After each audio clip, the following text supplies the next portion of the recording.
save to hit start. Yeah, that's Then do it. We're on the same page. Anybody that's watching this right now, if you hadn't happened to have been sitting on the page waiting for this to begin, breaking news, shocking, breaking news. gird your loins. This is the craziest thing and the best thing you're ever going to have seen. Jason, go. Go. The episode 19, welcome. All right, good job. You passed. Dave. That was better than I thought it was going to be.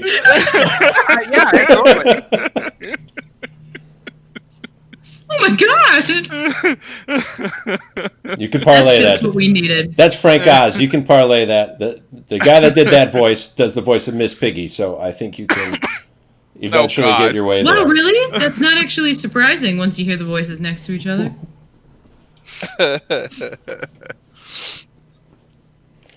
What is episode 19? For real though. Yeah. The title of this episode is Hunger Strikes. I hope that means we're gonna rebel and have a strike outside. Who knows? I don't think We're a so. feast. I refuse to eat in the forest. Let's see. Last time, you guys were accosted by a group of shadow hounds, hunting dogs that were made out of shadows draped over their skeletons. And they attacked all of you, but mostly they attacked the teenage boy with you, Deacon Goads. And eventually they were able to drag him down into the shadows and cause him to disappear. So that's where we're going to pick up right now. You guys are in the Fortune Wood. You're on your way to Tarsaria. Just to give you a recap of your overarching goal. You're trying to get to the nation of Tarsaria, where most of the iron for the continent is produced, and where most of the iron needed for the nation of Karenia comes from, but they haven't been sending any. They shut off trade, and you're supposed to go there and liaise with the people and find out why. But there's a big forest in between the two countries that's infected with fairy magic that makes it difficult to get through. So you've had to hire a guide, Roper Goads, who is out on an inaugural hunt with his grandson, Deacon. That hasn't been going very well.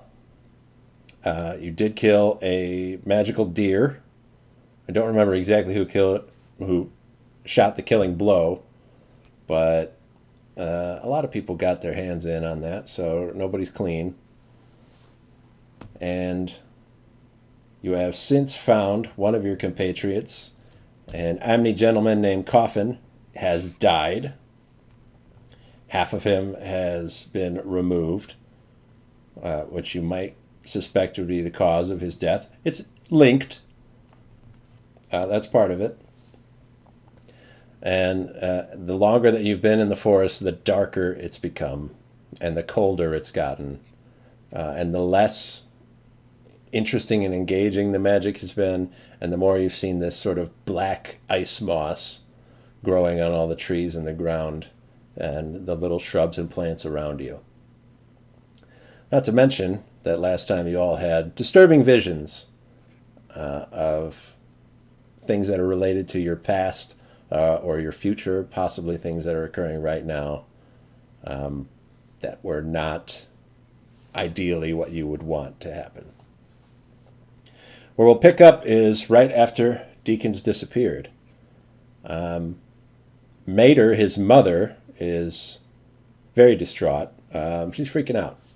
Let's call it like it is. She's not having a good day. And so she is very much pushing the rest of you to join her in looking for Deacon. Roper, his grandfather, is much the same way. He's trying to keep a cooler head about it, but it's the most distressed you've seen him for this trip.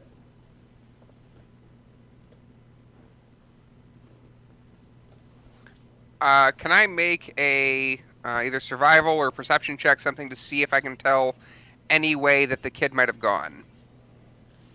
You can make either survival or perception, whichever you prefer. Do the I will best make one. perception because my wisdom is higher. 11. Just looking at the place where you last saw Deacon, where he disappeared into the ground, you don't see anything around there to indicate where from that point he went to. It's possible he just teleported right there. Any trails left? That Or would just- take a straight survival check, which you could do if you'd like, Arvistan. Yes, I will. That'll be 13 plus survival. 13 plus 4, that'll be 17. All right. There's no trail other than the ones that you guys used to arrive here, and some of the tracks that you guys had in the battle with the Shadowhounds just a moment ago. Okay.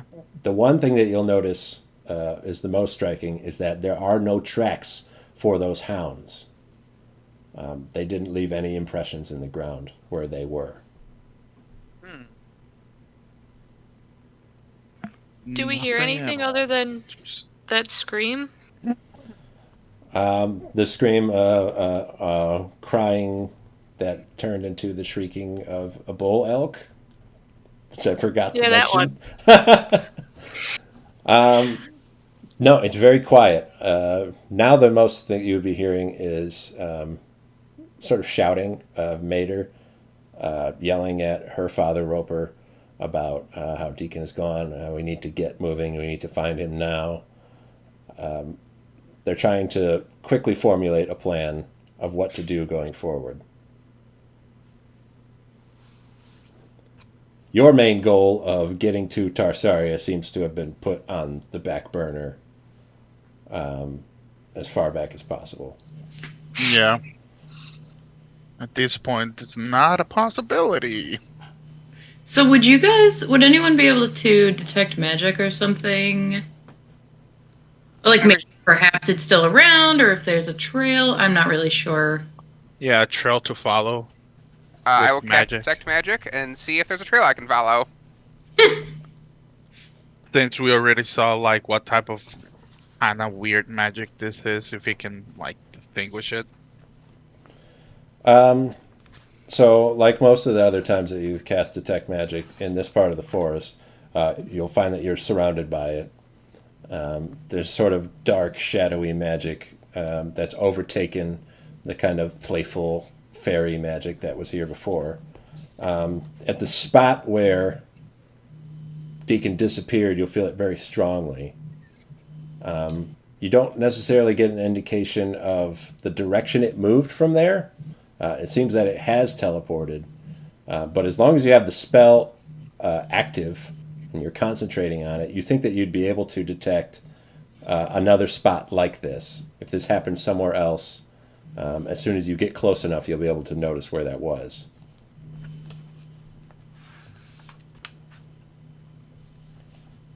Well, I don't detect a trail or anything, but if we get close, I can probably find it, but we don't know which direction they went, I'm afraid. Well, I'm slightly directionally impaired, but Roper Goads would know where we've been, and under the assumption we weren't around where they would go, or like a hideout or something, we would just have to keep traveling away, right? First Do of we all, know- okay, go on. But do we know what direction we heard the scream and everything from? That you would be able to pinpoint, yeah. Or at least get a general idea of. Like if you think of, 4 cardinal directions, it would be obvious that way, somewhere over there. You get the idea, yes.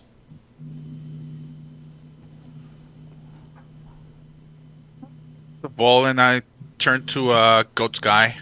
Goats Guy, have you seen these animals before? Or whatever these black shade things were? I've never seen anything like that, Arvistan. I don't have any idea what we're dealing with. Have you heard it from any stories or anything from previous people? from the hunt that they have done? Well, generally for all of my life leading up to now, I never really believed any stories unless I could see the head of the animal that they was talking about.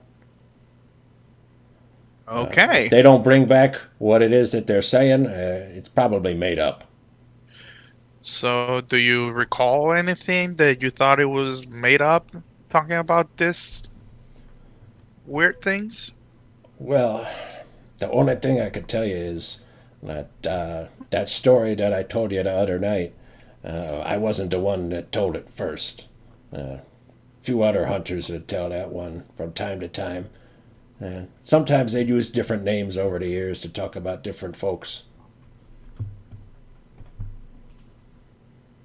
Okay. Ah. So now I'm wondering, does is your kid cursed? Is your grandson cursed? Because they only took him and they just left. And they didn't do anything else with us.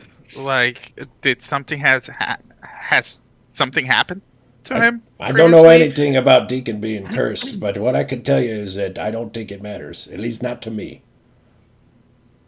I mean, we're not like actually being like just to live him or anything like that. I'm just wondering if that's what the giant thing that almost wanted to kill us was talking about the curse in the because every time that we see something that is intelligent enough to communicate with us, they always rage at us and tell us that it's a curse. And then this happens, and they take your grandson. I'm kind of feeling like a pattern here. We want to know if he did something stupid so that we can fix it. Yeah, like has it been acting weird before all of this happened? Any change of mood? Anything? This, uh, this is something different than I ever seen before. If there was something that Deacon did at some point, he never told me about it. I wouldn't know. Okay. Does it look like he's telling the truth? Make an insight check. I will.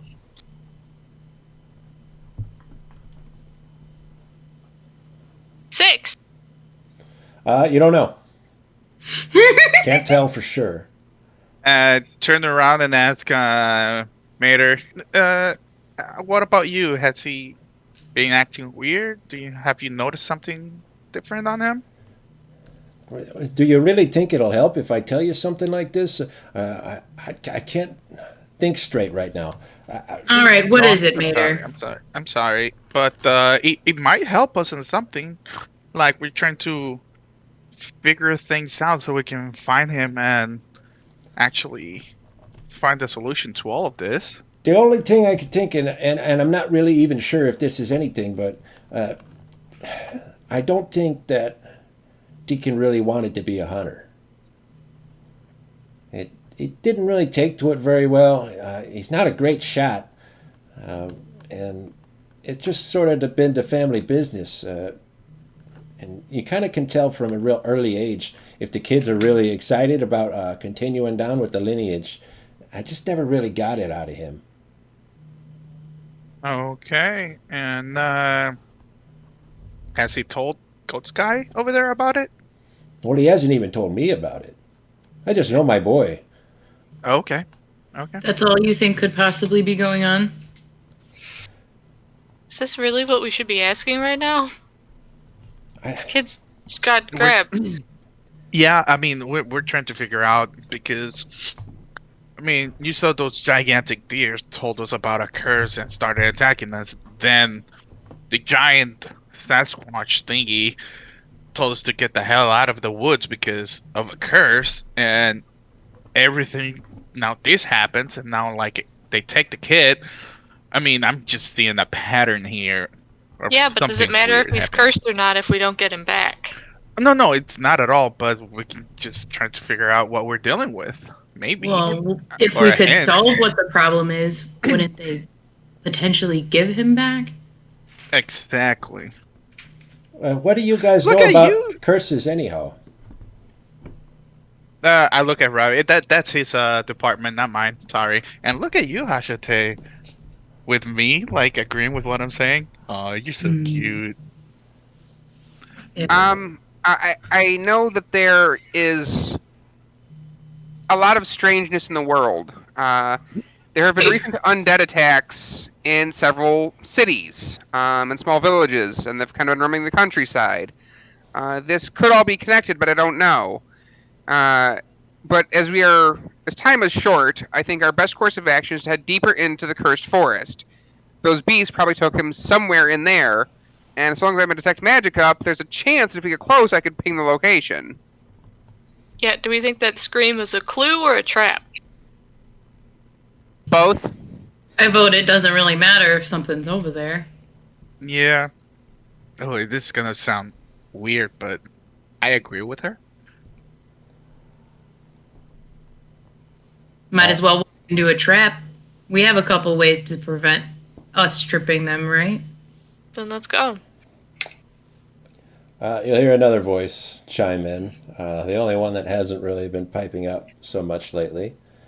Will say, I'd like to touch on something that Arvistan mentioned in passing just a bit earlier. I know it doesn't seem to be the avenue that most of you are looking to travel down, but I thought it remiss not to discuss the possibility of simply continuing to Tarsaria, sort of cutting our losses, as it were. Not saying that I'm advocating for that sort of thing, just that it's a worthy point of discussion to sort of at least rule out as a possibility that we might. I don't want to use the term abandon, but Ordo, continue. if I took your right hand, would you like it back? I suppose. Or your leg. Would you like it back? Yeah. Assuming that I would be able to reattach it in some way, then yes, I would prefer to have those things returned to me. Okay. Then I'd say it's not a good idea to just walk away. Yep. Of course, I certainly agree with you, and with the group, of course. All of you powerful, strong, well-armed adventurers must surely have the right idea of what to do moving forward. Just wanted to make sure that we could all agree on something that I had already personally considered to be what we should be doing. Well, put it this way: if you want to continue your travel through this forest and get out of here and towards to Tarsaria, be our guest. Go on by yourself. I think we're gonna help the family first. Oh, yes, I'm very glad that you agree with me, Arvistan, with the point that I was trying to make, that we should be aiding young Deacon in any way that we might deem possible. I humbly accept your agreement. Okay. While we were talking, can I be putting on my regular armor again? Yeah. No more hunting right now, buddy. You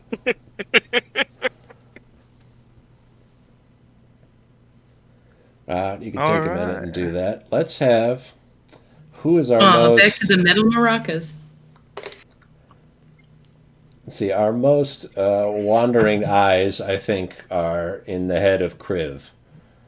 So I'm going to have Kriv make a perception check.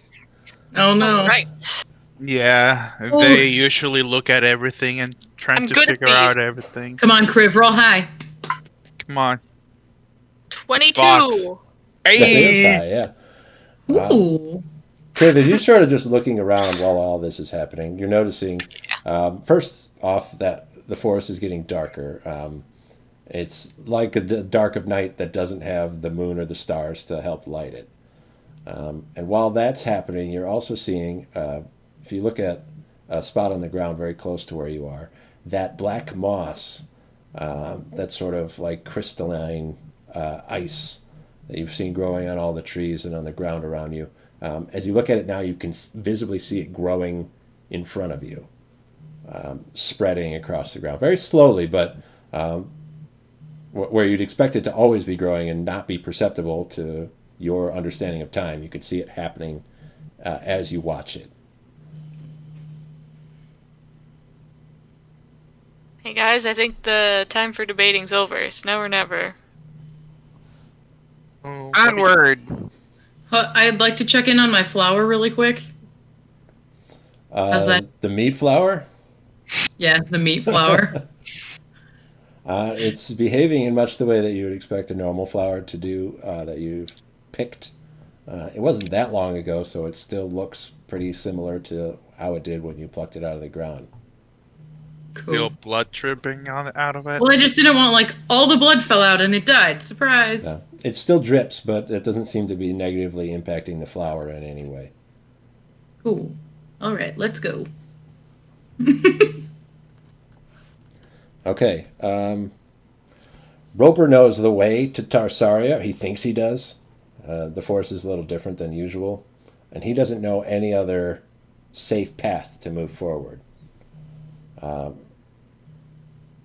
But he still suggests that you guys make more of a sweeping motion. If you ever looked for a child in the woods, everybody moving in one straight line generally Yeah. doesn't work the best.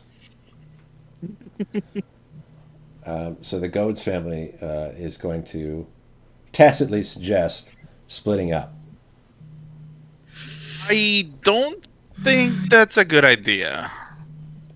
I know we will cover more area like that and all that stuff, but we're still in an enchanted forest that we have no clue where we are or where we're going, and it's gonna play tricks on us, and probably all of us are gonna get lost Are all of because us we good don't on know that. health? Somewhat, yeah, somewhat. Roper will say, time is of the essence here, Arvistan. I think you remember what happened to the other person that we came into these woods with that went missing for a little bit? Well, we only found part of him. That's my grandson we're talking about right now, and I don't want to find him like that. Yeah, I agree with you. Let's do something. Roper, This what's your mod- health look like? I'm fine. Okay, but if you're not fine, let's heal you real quick and then move out. Roper. Yeah, he hasn't been hurt. Roper, Good. Mater, and Ordo are all uninjured right now. Awesome. Goats guy, let's do something. Probably not the brightest idea. I mean, let's be honest. I never get the brightest ideas. Why don't we just point out to where this crazy weird thingy that I licked cut me, and see where it's growing the most, and head that direction since it's more prominent. Any thoughts? If you want to try it. We could just follow the voice. Yeah, but what if there's fairies around here? They're pissed off at us for killing the elk magical deer stuff, and just imitate the same voice and guide us somewhere else. Do you have anything else to go off of? Nope, just the curse. Where it's more prominent, that's it. I think we go in the direction that the voice was calling from. Split into 3 groups, put about 100 feet in between each of us, and all move in one direction. As long as everybody's got a torch and we can all see each other, we shouldn't get too split up. Mater, do you For me. around fairly well? What'd you ask? Does Mater know her way around fairly well? Well, I've been my way through the woods a couple times. I haven't been all the way over to Tarsaria, but I go hunting on my own every so often. Well, so we can just split off that way, if she vaguely knows her way. I don't know exactly the way to get to the other side of the forest, but I do know how to get around the trees.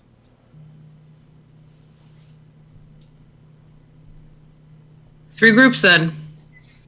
Who's up? Ordo, where are you going?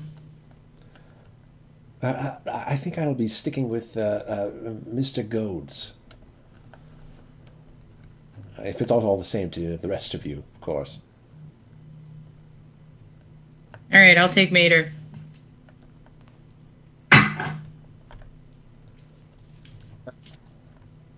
Arvistan, you want to come with me? So that way Kriv, as being the other healer of the group, can go with somebody else?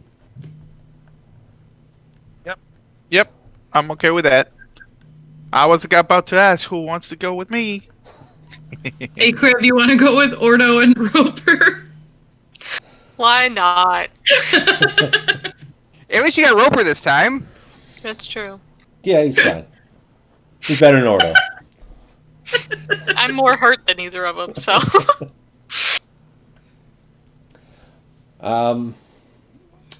Let's see. With that breakdown, Luna is going to be going with Ravi and Arvistan. Michelle will probably be going with Mater and Hajate. And Kriv can take the horse.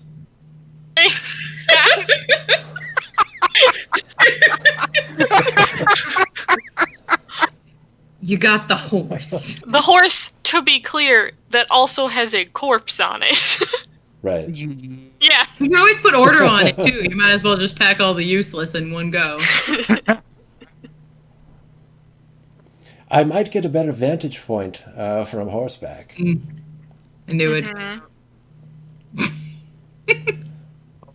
Or you might, of course, Kriv, if you would prefer to ride your steed. Isn't it a draft horse? Yes. Oh no. It's a giant steed, is what it is. Alrighty, that's the split then. Okay. Let's go follow each group in order. I'm going to say, moving forward, if we're looking at your backs from right to left, on the right is going to be Mater and Hajate. In the center will be Roper, Ordo, and Kriv, and on the left will be Arvistan and Ravi. For Mater and Hajate, Hajate, how do you want to deal with this? You were with the mother of the missing child, who's likely the most distraught person in the group right now.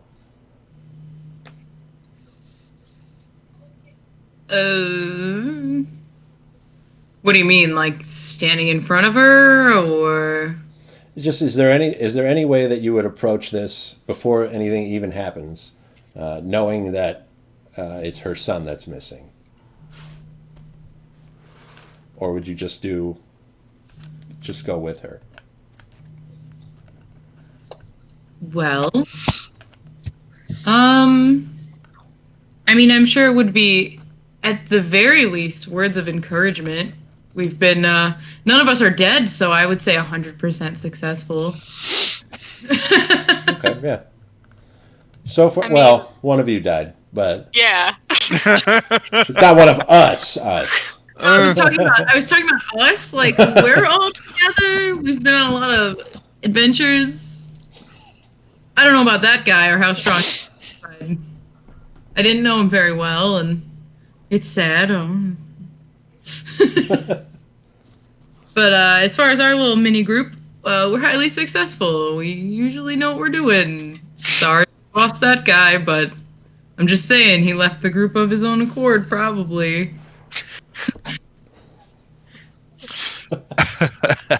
Okay. As you fumble through that, trying to talk to Mater, she's going to be moving very quickly and climbing up and down on things and sort of just hoping that you're going to be able to keep up with the pace that she's trying to set, which is a lot faster than what you guys have been doing so far, which is a person leading everybody. She's just going, and you've got to stick with her. So I'd like you to make a Constitution check. Uh-oh. Just to keep your breath. Well, this is aerobic activity. That's not a great one. Well done.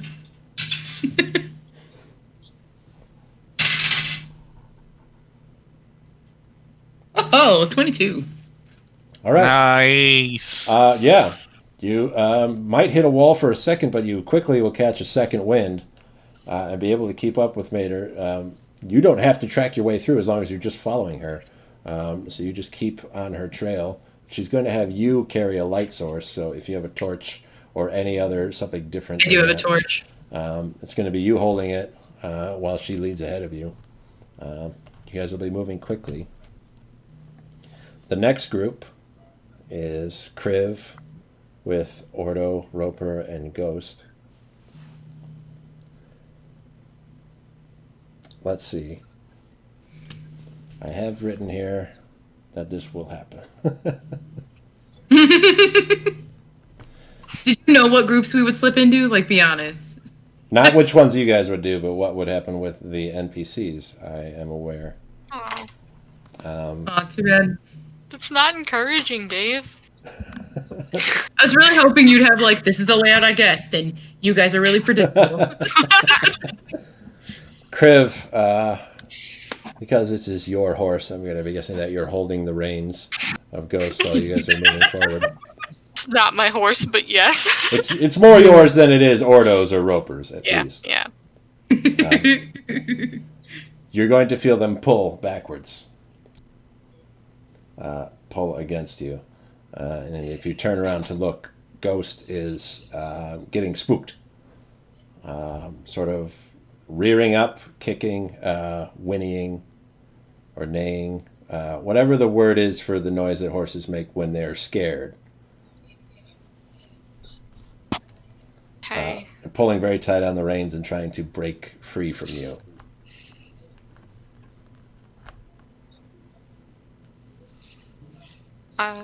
What would you like to do? I assume we were like kind of behind the other ones if I have a whole horse. A little bit. But you guys are still moving forward, making pace. You'd be definitely behind the line where Mater is. But you can see Hajate's torch off to your right. A little bit ahead of you, but still within sight. I would tell Ordo to stay away from the horse and see if I could try to calm him down. I Make don't an know. animal handling check. I don't know how you calm horses down in real life. You handle them. Yeah. That Give is him carrots. an 11. All right. Your attempts aren't entirely successful. Ghost is still very agitated. He heard that comment about how he's not your horse. No one said that out loud. While you are trying to calm him, while he's sort of bucking and pulling on you, you'll see that close to where the bottoms of his feet are, just above his hooves, that some of that black moss is growing on him.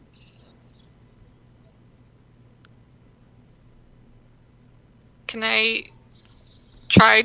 Ooh, that sounds dangerous. Can I try to brush it off? I don't know. It is dangerous. Yeah. I'm going to call it a sleight of hand check. Oh boy. See how deftly you can get your hands in and out of there without getting kicked. Oh my god. Oh no! Not the dice again. That's not very sleight of hand. What? Try another one. That is another 11. Okay. So there's one of two ways that this might go. I'm gonna lose a hand again, aren't I? Please let it be a good one. I'm going to roll myself to see which random Oh, outcome is boy. going to happen. Okay. You will be able to reach in there and knock that hard black moss off of Ghost's leg. You'll see that he's bleeding from that spot. It grows sort of into his skin and was cutting him up. Luckily, you've got that scaled hand. So Yeah. as long as you swiftly brush it off, it doesn't have time to embed itself into you and start cutting you up. But Let me find ghost stat block. You're gonna get kicked. Yeah, Oh, that's the part I was worried about. So let's see how much damage a ghost can do. Ooh. It's not bad. That's 10 bludgeoning damage. Phenomenal. What? 10? Jeez. Oh my god. And it doesn't calm him, but you getting kicked in the hand, the arm, I guess, would probably be the most likely place, is going to draw more attention from Roper and Ordo, who are going to try to aid you in calming Ghost. And while you're not able to together actually get him calm, you are able to get him under control at least, and get him moving in the direction that you want. So he's going to have a sort of tremor to his body moving forward. And you're going to have to put some muscle in to actually pull him with those reins. But you can get him to move. I think that puts you at 4 hit points. So It sure does. you're okay. I don't think they are. What do I have? What is better? How many spell slots you have left? Would you have told the rest of us that you need health? Because I'd be able to step. Or drink a potion. Yeah, Save, Or I don't know how strong the potions I have are. You can I think heal that's- 2d4 plus 2 hit points. Yeah. Yeah, I'm gonna drink one of my health potions. To give you an idea, Ghost does 2d4 plus 4 damage with his hooves. So you might be able to heal pretty close to what you just took. I'm gonna take one of mine because I had 2. Check it for eyes, just in case. Put the torch on the other side of it and look through it. Make sure that it doesn't not full of eyeballs. Pretty sure we mailed that one. That would suck if we sent one of mine good ones. In the mail. 2d4 plus 2, you said? Yeah. 8. I get 8 back. All right. Nice. Nice. That'll put them in what? 12? 12. Okay. 12. Alright. It's about where I was. Arvistan and Ravi. Alright. As you're moving forward, you'll see off to your front left, not the direction that the other people are in, but sort of in the direction that you're moving towards. You will see one of those shadow hounds. Start elbowing. Up on Ravi. the little ridge of dirt that's been pulled out of the ground by a fallen tree, looking at you. Hey, Ravi, look. There's one of them. I see. Should we just attack him? Or what should we do? He's just standing there. Should we let everybody else know? Like a whistle or something? I've got an idea. Don't shoot it after I hit it. I'm gonna cast Guiding Bolt on the creature. Okay. Ooh, I like your idea. If it is what I'm thinking. 17 to hit. That will hit, yes.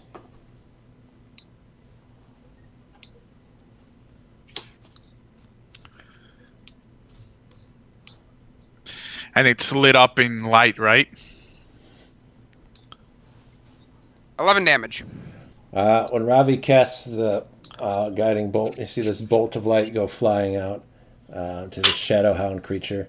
It hits it and illuminates it, and after a flash of light, you'll see that it is Hazrate, who comes falling down and hits the ground illuminated on the floor.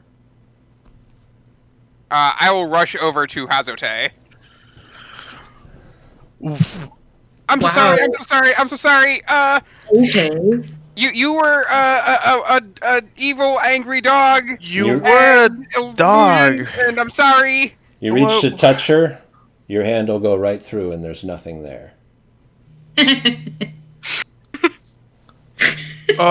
Did we just get tricked, Ravi? Either tricked or we killed it. I don't know. It disappeared, right? There's nothing here, so I guess so. Okay, look around. Maybe if it disappeared and still have that lighting around it, maybe he's shining somewhere else up front or something. Can I make a I'll perception make check? Either one Yeah. of you can, yeah. Yeah. That was what I was thinking. 14. You will see a glimmer of light off to your right. It's a torch being held by Ordo. Fuck. Very farther off in the distance, very hard to make out. It requires a break in the trees every so often. You could see Hajite holding her torch also. Well, that's not what I was thinking. No, we just keep going. Okay. But tell me, Ravi, how fun was it to shoot Hashite? I didn't think it was Hazote. I thought it was an evil dog. Well, I mean, she kinda is the same, you know? She is not. She did not eat poor. Hey, she's poor evil. She's goat evil. boy. Like, have you seen her? How she treats me? Like, come on, bro. I tell you what, if she like devours you underneath the earth, Uh-huh. I'll agree. Until that time, we're gonna have a staunch line of the difference between Hazote and evil demon dog. Okay, just because she's nice with you and she's always mean with me, okay. I'll let this one slide.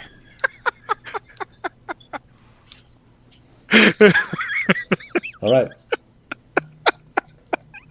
Oh my god.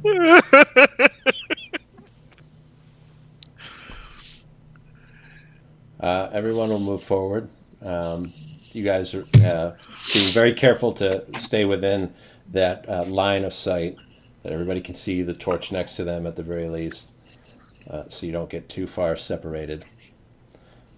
You won't be going for very long before Ravi will detect a similar magic signature to the place where Deacon disappeared. You'll notice that it seems to be in the direction that the center group with Kriv and Roper and Ordo are moving towards. I think we should catch up. I'm detecting a ping, similar magic. Oh, really? Where at? Double time. And I'll Where? I'll start heading in the direction of kind of like cutting the distance between the ping and the second group. Trying to catch up with them to let them know, so we can try to get everybody back on the same page. All right, lead the way. Let's follow. I'm gonna, just in case, take out my bow and arrow and have it in hand, just in Okay. case something happens. Are you guys noisy? Do you call out to the other group to stop, or do you just quickly and quietly get to where they are? Rabbit by itself is noisy already. Yeah, like I quiet. Quiet is an option. You're not stealthy, but do you scream No. to them? No, I would be waving my pendant though, like trying to flag them down with it. Okay, you've got the light cast on it to sort of like shining a Correct. flashlight out. Okay. All of you will see that. Even Hajite will see that sort of blinking light off in the distance where Ravi's coming from. Signaling something. Yeah, Arvistan's going to make a cawing sound. Nobody established what the caw sound means. So that's a surprise to all of you. Kriv and Hajite, what do you do when you see Ravi flashing a light at you? Make sure your nose. Point it out. Think we Okay. should head there. Yeah, she'll cut back over with Hajite in tow. Kriv, do you head over towards Ravi too? If he's staying where he is, yeah. He's coming towards you. Okay, well, I guess wait. Hajite's coming towards you also, from the opposite direction. A pincer move. Oh shit! What's happening? Once we all kind of like get together, all right, guys. My detect magic's pinging very similar magic to the teleportation from before, and I'll kind of point in the direction. I think that's where. I think that's where we need to be. You'll all look that way, and everybody can make a perception check. No matter what you get, all of you are going to hear cracking of branches. 13. 6. Perception check. Perception. 16. 4. That'll be 10. Okay. Arvistan will hear the branches cracking, but he won't see what exactly is making that sound. The rest of you will see through the din, just in the very edge. If you don't have the dark vision, your light is barely able to catch this. It's mostly movement. Hajite will get the clearest view of what's happening. Through the trees, you'll see bone, sharp, pointy bone of antlers sticking out from between trees. You could see it sort of shifting a little bit as it moves. And just next to that, you'll see a large clawed hand is holding a body. And then you'll see from behind the tree, you don't see exactly what it is, but it'll get shifted a little bit inside the hand. And then all of you will hear a loud snapping sound.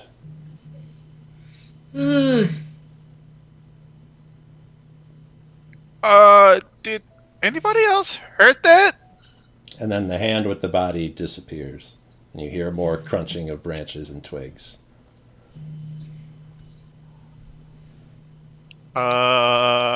Guys, you guys were able to see what that was? It was so Yup. shiny I couldn't see anything. Not really. Seeing didn't help a whole lot, though. Well, what do you see? Antlers. Antlers? A claw? That's Oh! not good. Claw? Antlers claw? Okay. And, that's it. Antlers. What was that noise? Did you get to see what it was or no?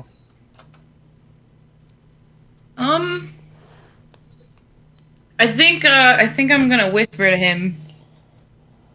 I think it's not a good idea to just announce that out loud. So, whispering that it seemed like it was getting murdered at the hand of the claw. What? Some sort of neck something or other. And to shut the hell up and not freak out yet. Okay. Yikes. Well, Now, the only way to go. Yeah. now, did this resemble Antler's claw? Big guy, kind of big guy, I guess. Really tall. Would we know if it resembled the man? Sasquatch? Yeah, the Sasquatch. Yeah, that's what I was about to say. The antlers are much larger. They'd be closer in size to those fairy deer. But you know for sure that it's not those because it doesn't have flowers and plants growing all over it. It's bare bone. Okay. So no, wasn't that guy. Okay, good. Ooh.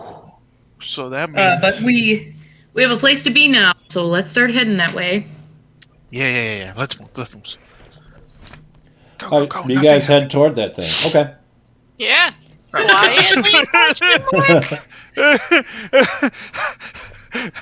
Are you Dude, going to like, go quietly? alright. Separate from Ravi. It's up to you. Yeah, if the group wants to be a few feet away so they can try to stealth, I'm fine with that. I'd stick with Rabby.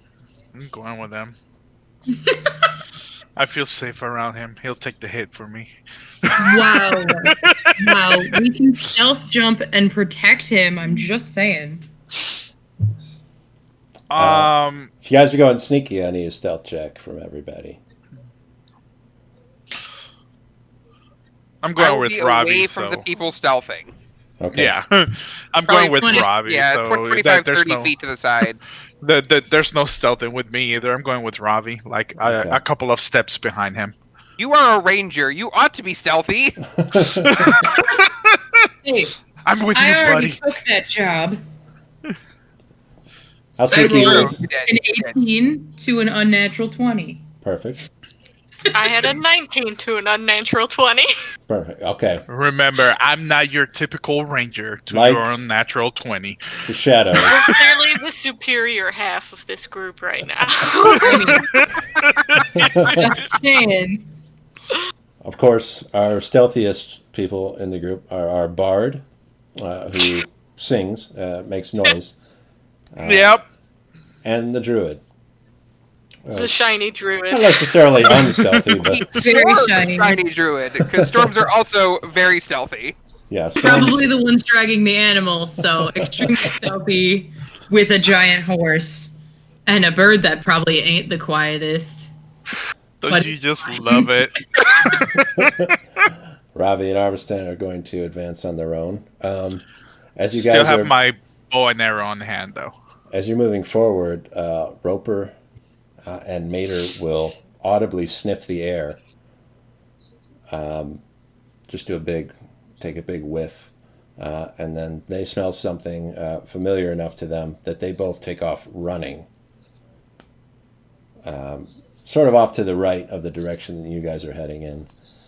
And Ordo makes a snap decision and decides to go with Roper, the guide, and ditch you guys back where you're at.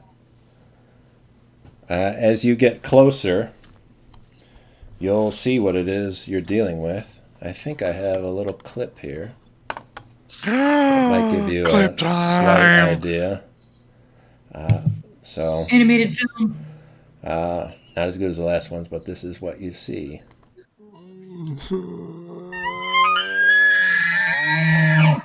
Oh! Oh! Oh, it's still so beautiful.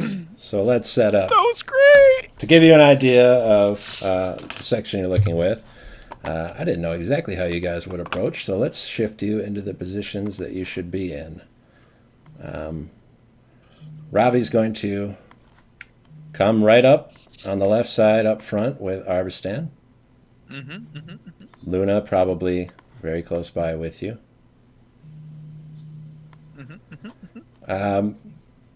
You can see that Roper and Mater and Ordo have gone to the discarded body of Deacon. Deacon's arm has been split halfway down, the bicep ripped off, and he's bleeding into the ground over there. They're trying to quick do first aid and take care of him. Hajite and Kriv are sneaky. So Yeah, we are. you guys are going to be down over in the side, approaching. Currently out of sight. What I'd like everybody to do is roll initiative. I don't know if you can see exactly the thing that you're dealing with right now. I've got a little Not yet. graphic on my next to my picture here that should help you have some idea of what you're dealing with. But You go. 17. 2 17s? 4? 20, sorry. Ooh, not 20. Let's go. No. 17 to 20. I understand. What happened to the... Is it frozen or am I frozen? No, it's It's frozen. frozen. Okay. Yeah. I did that. Oops. You back in action yet? I just rolled my best roll in probably a couple of weeks from now. I just got a nat 20 on an Okay. initiative. I that guess- sucks. And you're in the Unnatural back. 20. That does mean that Luna also has a nat 20 on her initiative. Sweet. She's not attacking anything at the moment though, so Okay. question for the DM. That's Does me. Luna level up and get more health, hit points, or no? As you level up, yes. Okay, perfect. I was just wondering about that. Okay, Arvistan, you'll be the first to act. Do I see the thing? You can Or see is it the still thing. dark? I can? There is a picture next to my webcam picture. It should Yeah, give yeah, you an yeah. idea of what it looks like. Mm-hmm. That's what you're dealing with. Roughly Okay. humanoid figure with big claws. It's wearing pants and shoes. Its head is 3 skulls fused into one. Yeah. And it has large elk antlers coming out of its head. Mm-hmm. Huh. So let's see.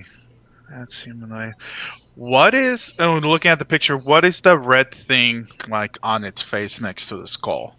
Is that just part of its body, or an eye, a glowing eye, or something?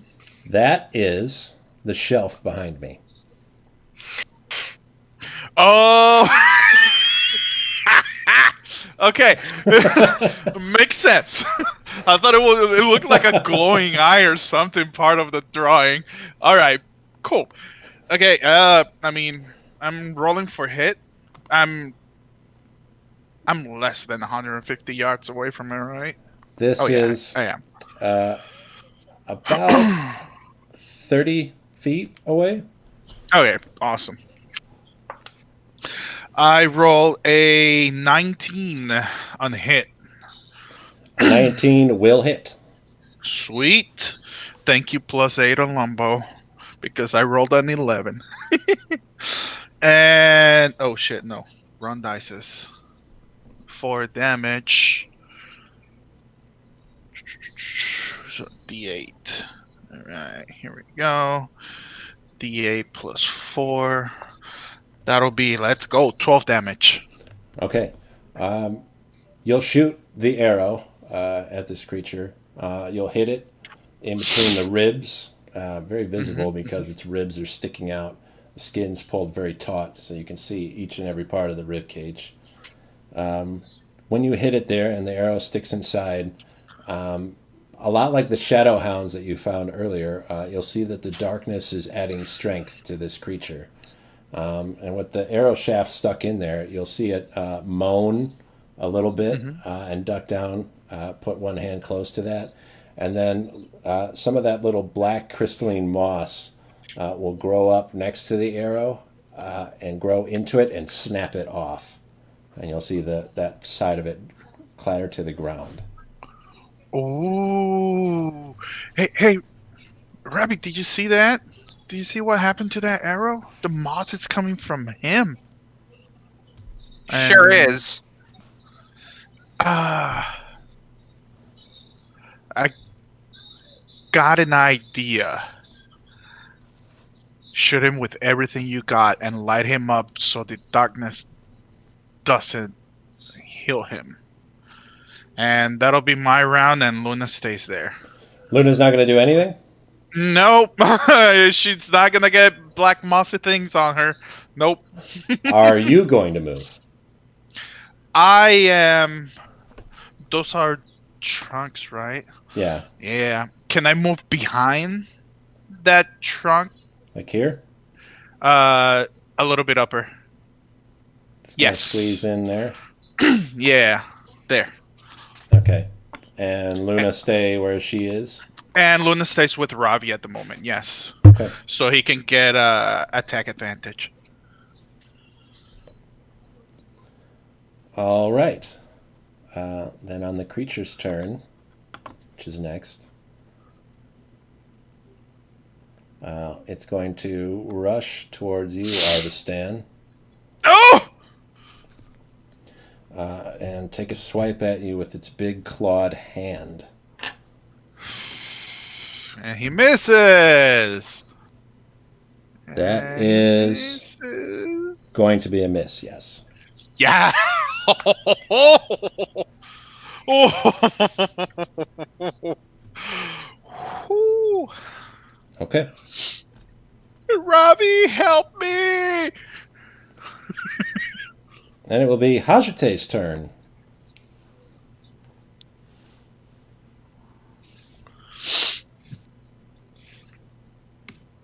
Okay, let's see. Oh, damn it.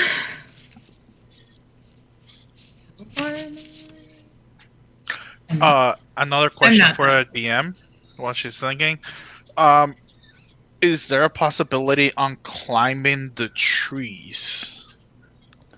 Climbing the standing trees will be pretty difficult. This fallen tree that's right next to you, Mm-hmm. in its fallen over state, the trunk still stands about 10 feet high. You could Okay. clamber your way up on top of that, possibly. Is You're- it mossy? Yeah, you're not scaly, so A lot of Is it stuff is mossy around you. That's Maybe always going to be a bed- risk. Yeah, okay.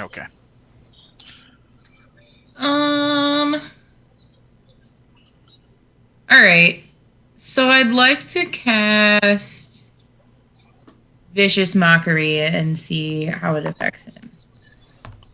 Okay. He's got to make a saving throw. He's going to save, which unfortunately means it won't affect him at all. Yeah.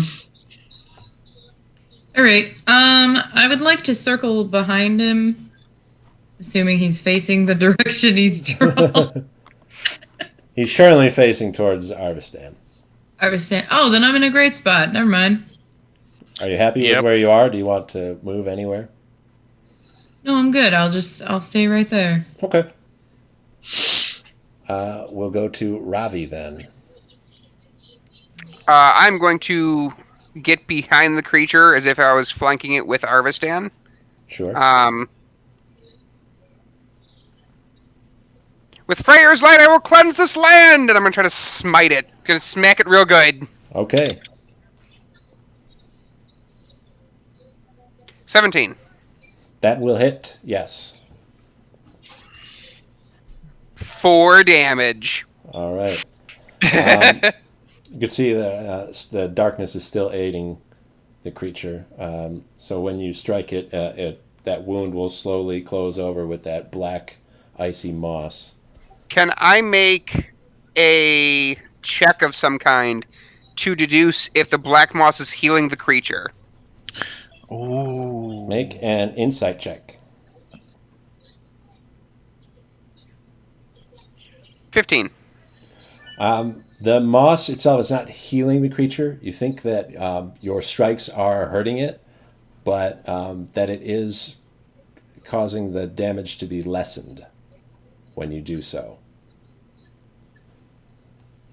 Then, with my bonus action, I'm going to call out. It's using the moss to help mitigate our damage.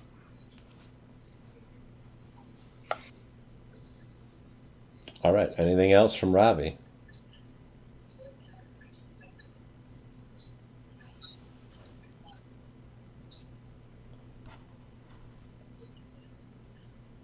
Is that going to be it for him? Yes. Okay. Kriv is next. Would you say that since Ravi just tried to hit him, he's within 5 feet of the creature? Ravi and Arvistan are within 5 feet, yes. Okay, I'm gonna do something else. I would like to cast Scorching Ray. Scorching Ray, you said? Yep. All right. 3 beams of fire come launching out from Kriv, shooting over towards the creature.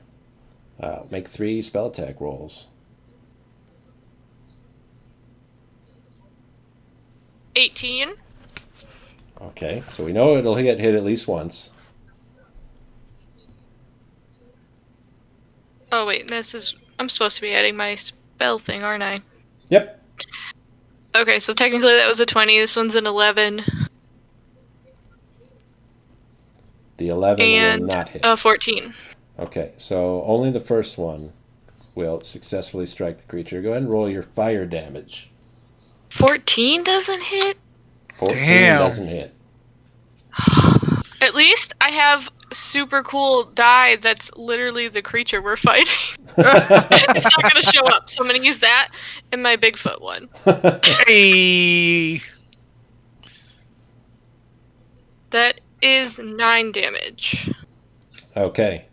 You'll strike out with the fire. You'll see as the fire sinks into the back of the creature that it hits some of that cold black moss and singes it. You see a little bit of that moss melt, but then it'll start to reform itself. So it was 9 damage, you said? Yep. Okay.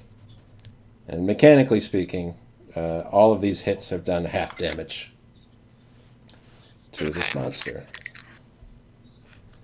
Anything else from Kriv? Are you happy with your position? Would you like to be somewhere else?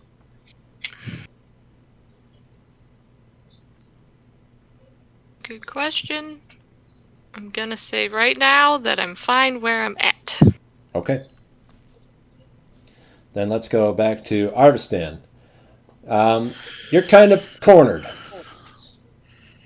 I can't go around. You can... It would be some climbing. Okay, and an attack of opportunity as well, right? Right. Unless you disengage with your action.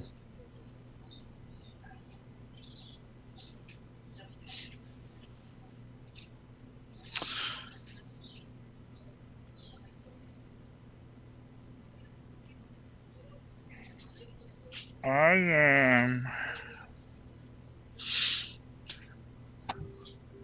Can I make a perception check and see if where I need to climb around has moss on it? I'll make you spend your bonus action. Okay. I don't have anything for bonus at the moment except for double daggers, but I'm trying to get away at this point. So perception, that'll be oh no, never mind, I'm good. Not natural 20. All right. You think you can trace a path, depending on where you want to go, to avoid the moss while you're climbing around, provided that you climb very well with a strength athletics check. It will take With your the action to disengage and climb, though. Okay. That'll be a nat 20 plus strength. Nat 20, oh my god. A d20 plus strength, right? Correct. Unless you have proficiency in athletics. Do I? Proficiency in athletics. Where is athletics? +2. Yeah. So that'll be a nat 20 plus 2, so 22. Let's go. Ooh. You know what they Let's say go. about getting a lot of crits? Roll disadvantage. We'll see. No. Oh. Where are you trying to go? I am gonna try to move to the tree to the right side. Trying to climb around to here? Yes. And how close can I get close? Oh, wait. Are those giant trees moving as well? No. No. Just being They're trees. Just being trees. Okay, Yep. cool. Okay.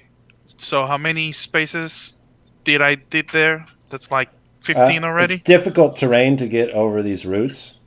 Mm-hmm. So you've gone 25 if you get here. 25. Okay. Move me to the square to the right bottom. Go to here? Yeah, right there. All right. That way I can see Ravi and I can see the monster, but I'm not close to it. And that'll be my point, and I'm gonna move Luna behind Ravi. Luna behind Ravi. Not attack? Yes. Not attack. Okay. Saving Luna for something special if we get there. All right. Let's see here. Okay. On the creature's turn, it's going to fix Ravi in its gaze. Ravi, when you see into the sunken eyes, all 6 of them, of the creature, you feel an overwhelming sense of hunger. I'd like you to make a Constitution saving throw. Wait, does he have light beams? 16. Okay. You're going to save, but you are still going to take some damage. It's just a pain in your stomach. It feels like almost like your stomach is eating itself from the inside out. And instead of taking 24, you'll take 12 points of necrotic damage.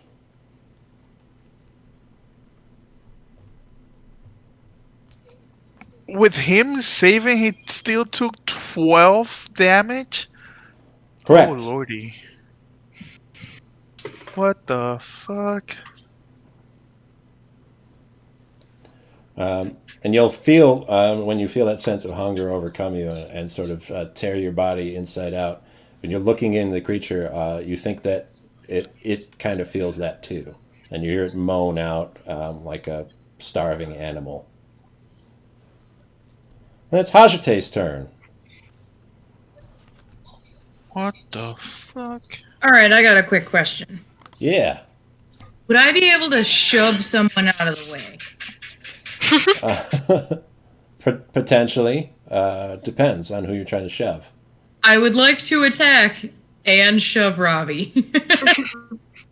Attack. Okay. So your intention with shoving Ravi is to move him. Yeah. That would be your attack. Would be to get to Ravi and to push him. Ravi! Get wanna- out of the 10 radius, bro. I thought that would be like a bonus action just to push somebody. I don't mean, have you, one. I was I wrong. would say you might be able to say, with a bonus action, say, hey, move out of the way, then delay your action until after my turn. I can retreat, and then you could attack. Well, Right. Or if you're trying to do a spell that does an area of effect damage, centered on a point within range, you could center it behind the creature that you're attacking so that it will hit him and not hit Ravi.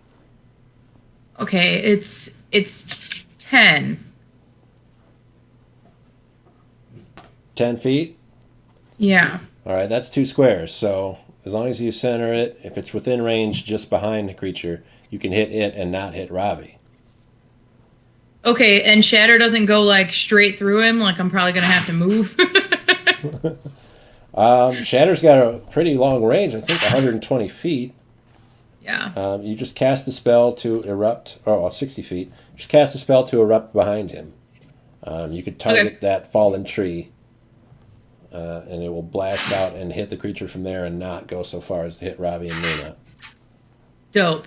Let's cast Shatter. All right. Constitution saving throw for this thing is going to be a failure. So we'll take full damage.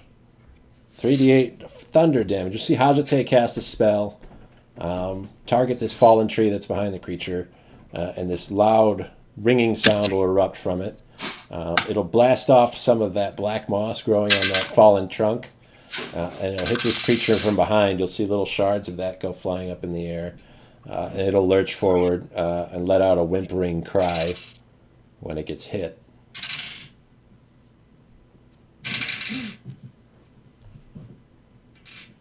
Well, And take 12 damage.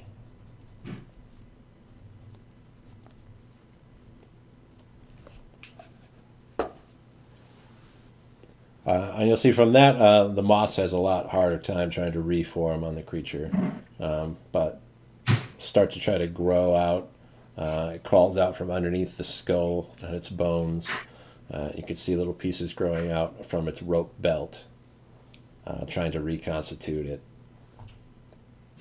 Anything else from Hajate? That's an action. You can move, or if you have a bonus action you'd like to spend. Yeah, let's throw Bardic Inspiration at Ravi.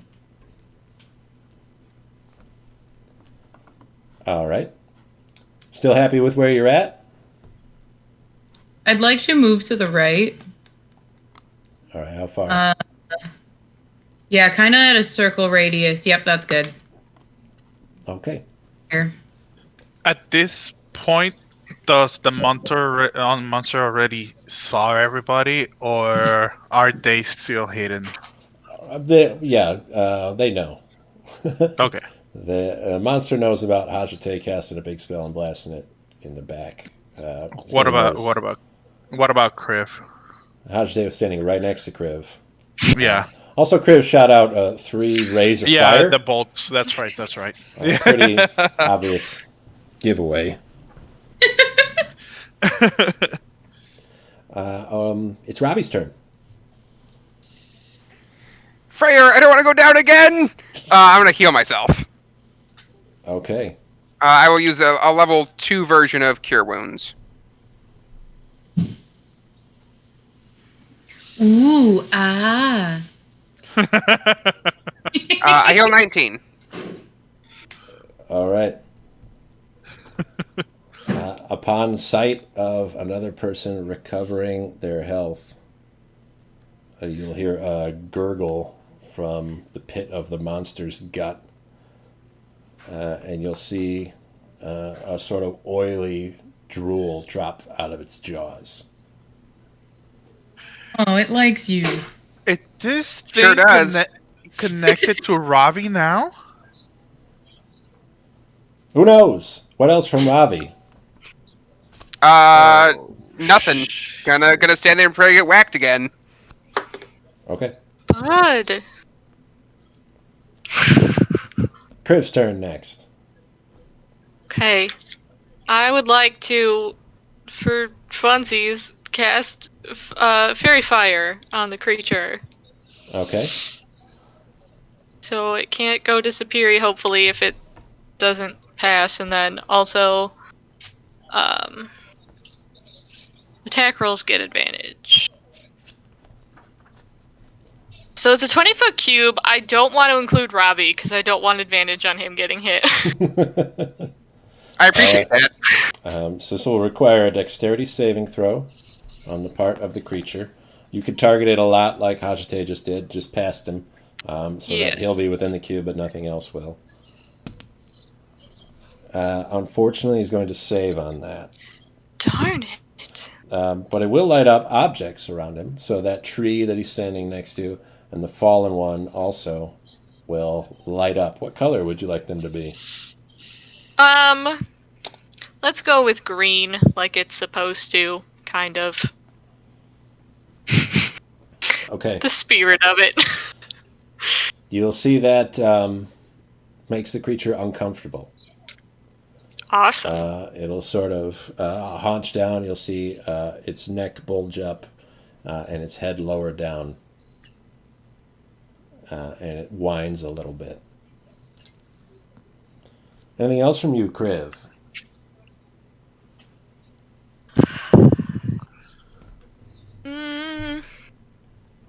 Nope. Don't want to move? I think I'd just be getting in the way at this point. Okay. Then let's go with Arvistan. I move right next to Kriv. Okay. Down here? Yes. And I'm gonna take my bonus action and ask her, can you please light up my... So looking at the action that that the monster did to the with the fire, I'm gonna ask her if she can lit my arrow in fire and hold my action for next time whenever she lights it up, because you told me that they took her action. Yeah. Right? You have to hold your action until that happens. Yeah. Provided Kriv agrees to that plan. Exactly. So I'll hold my action. Okay. For whenever, if it happens, she does it. And that'll be it. I am going to move Luna. Oh, that little trunk is on fire, right? It's just lit up. It's just lit up. Fairy fire is not like actual fire. It just Okay. illuminates it. I'm gonna put Luna behind that tree. This tree here, Yes. where you were, Where I was. Yes. sort of like there. So it kind of like sneaking around. Do you want Luna to take the hide action? Make a stealth check and try to Oh yes, I would love to do that. hide herself. Yes, that's what D20 Mm-hmm. plus a +2 or Whatever Luna's stealth score Dexterity. is. If you don't know Luna's stealth score, then it's just No. her dexterity. Isn't it dexterity? Yeah. Mhm. Okay, +2. Yes. It's gonna be a 12. Okay, we'll see. Okay, perfect. All right. Is that it for Luna? Yes, that'll be it. All right. On the creature's turn, it's going to pivot around Ravi, sort of shirk away from those glowing trees. And with this drool dripping out of its mouth, it's going to try to grab him. Good. Ravi, what's your current AC? I might have your woods one. Current AC should be 14. Okay, you're going to get grabbed. The claws are going to dig into you as the creature lifts you up, which will cause you to take 5 points of slashing damage, as well as 6 points of necrotic damage. Ugh. And then with you in its grasp, the creature is going to try to bite you. Oh my Robbie, god. Robbie, you better not die on me, bro.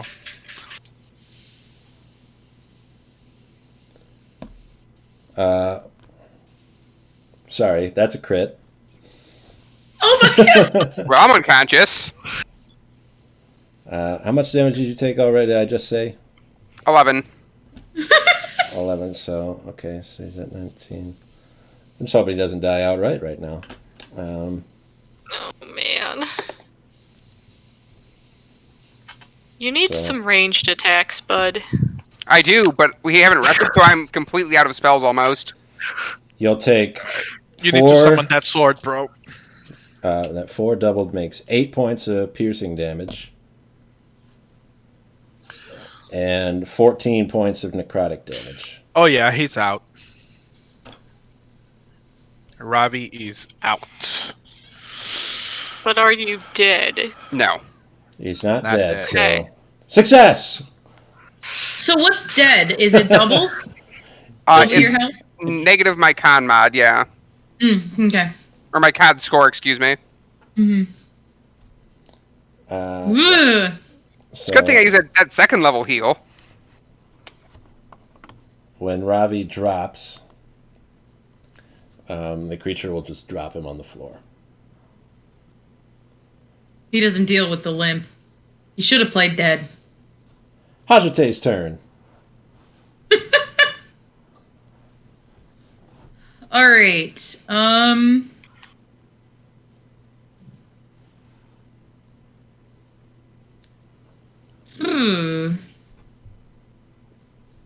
So, did any of you guys like?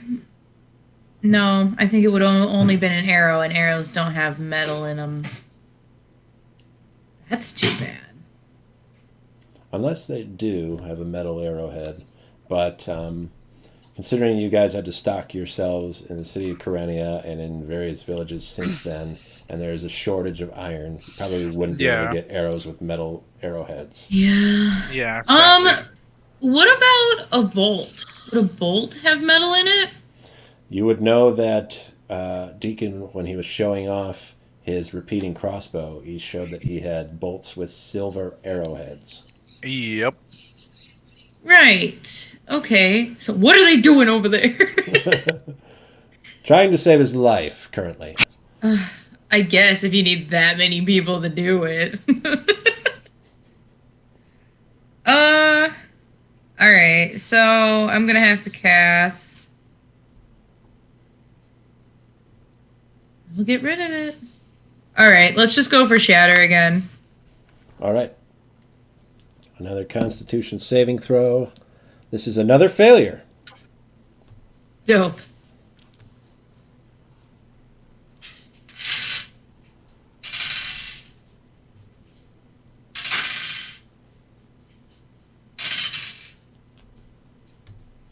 $11.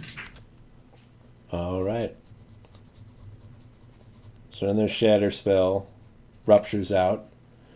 You can see the creature howl in pain again, and that howl raises in pitch until it turns to that high whistle sound. Little flecks of black moss ice come flying off of it, hit the ground, and melt into it. What else would Hajite like to do?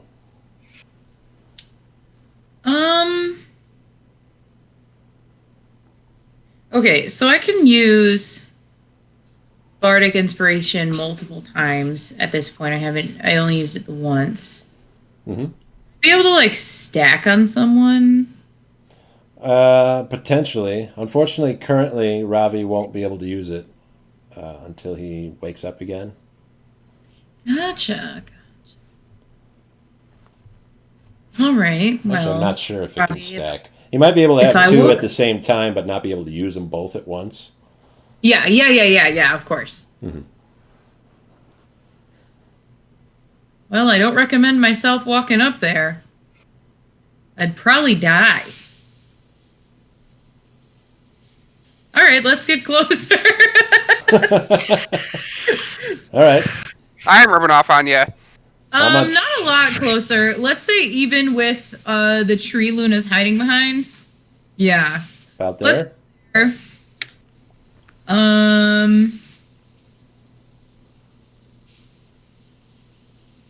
Yeah, I think I'm just gonna have to wait that out. He's heading left, huh? Interesting choice for him.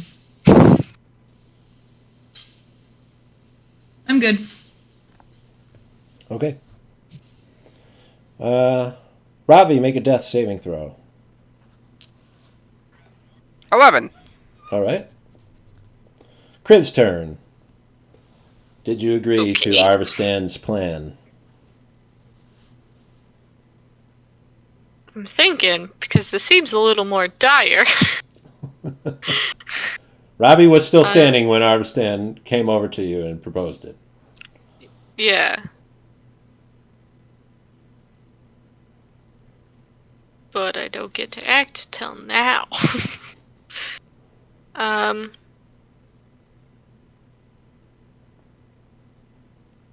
just kind of to Tarvstan be like, hang on a second here, bud, and I'm gonna try to cast Hold Person. Would this thing be humanoid? Would I know? Would I have any idea if this thing is humanoid looking? Make an insight check real quick. I mean, will. it kinda does because of the I do- pants yeah. and boots. I don't know what all but- qualifies. That's, yeah. 9. Okay. Best you could figure, not now. Not now. Okay. This is a hard one to plan for. Sure, why not? I'll do my cantrip, produce flame, and set the arrow on fire or whatever it is. All right. Arvistan, make your attack roll. Yes! If it hits, we'll do arrow damage, and then Kriv will roll fire damage. That'll be +8. That'll be 18 to hit. That will hit. Nice. Yes! Damage. D8. 12 damage. All right, and Kriv's fire damage. Mine's just a D8, I believe. Ba-bum-bum-bum. Yeah.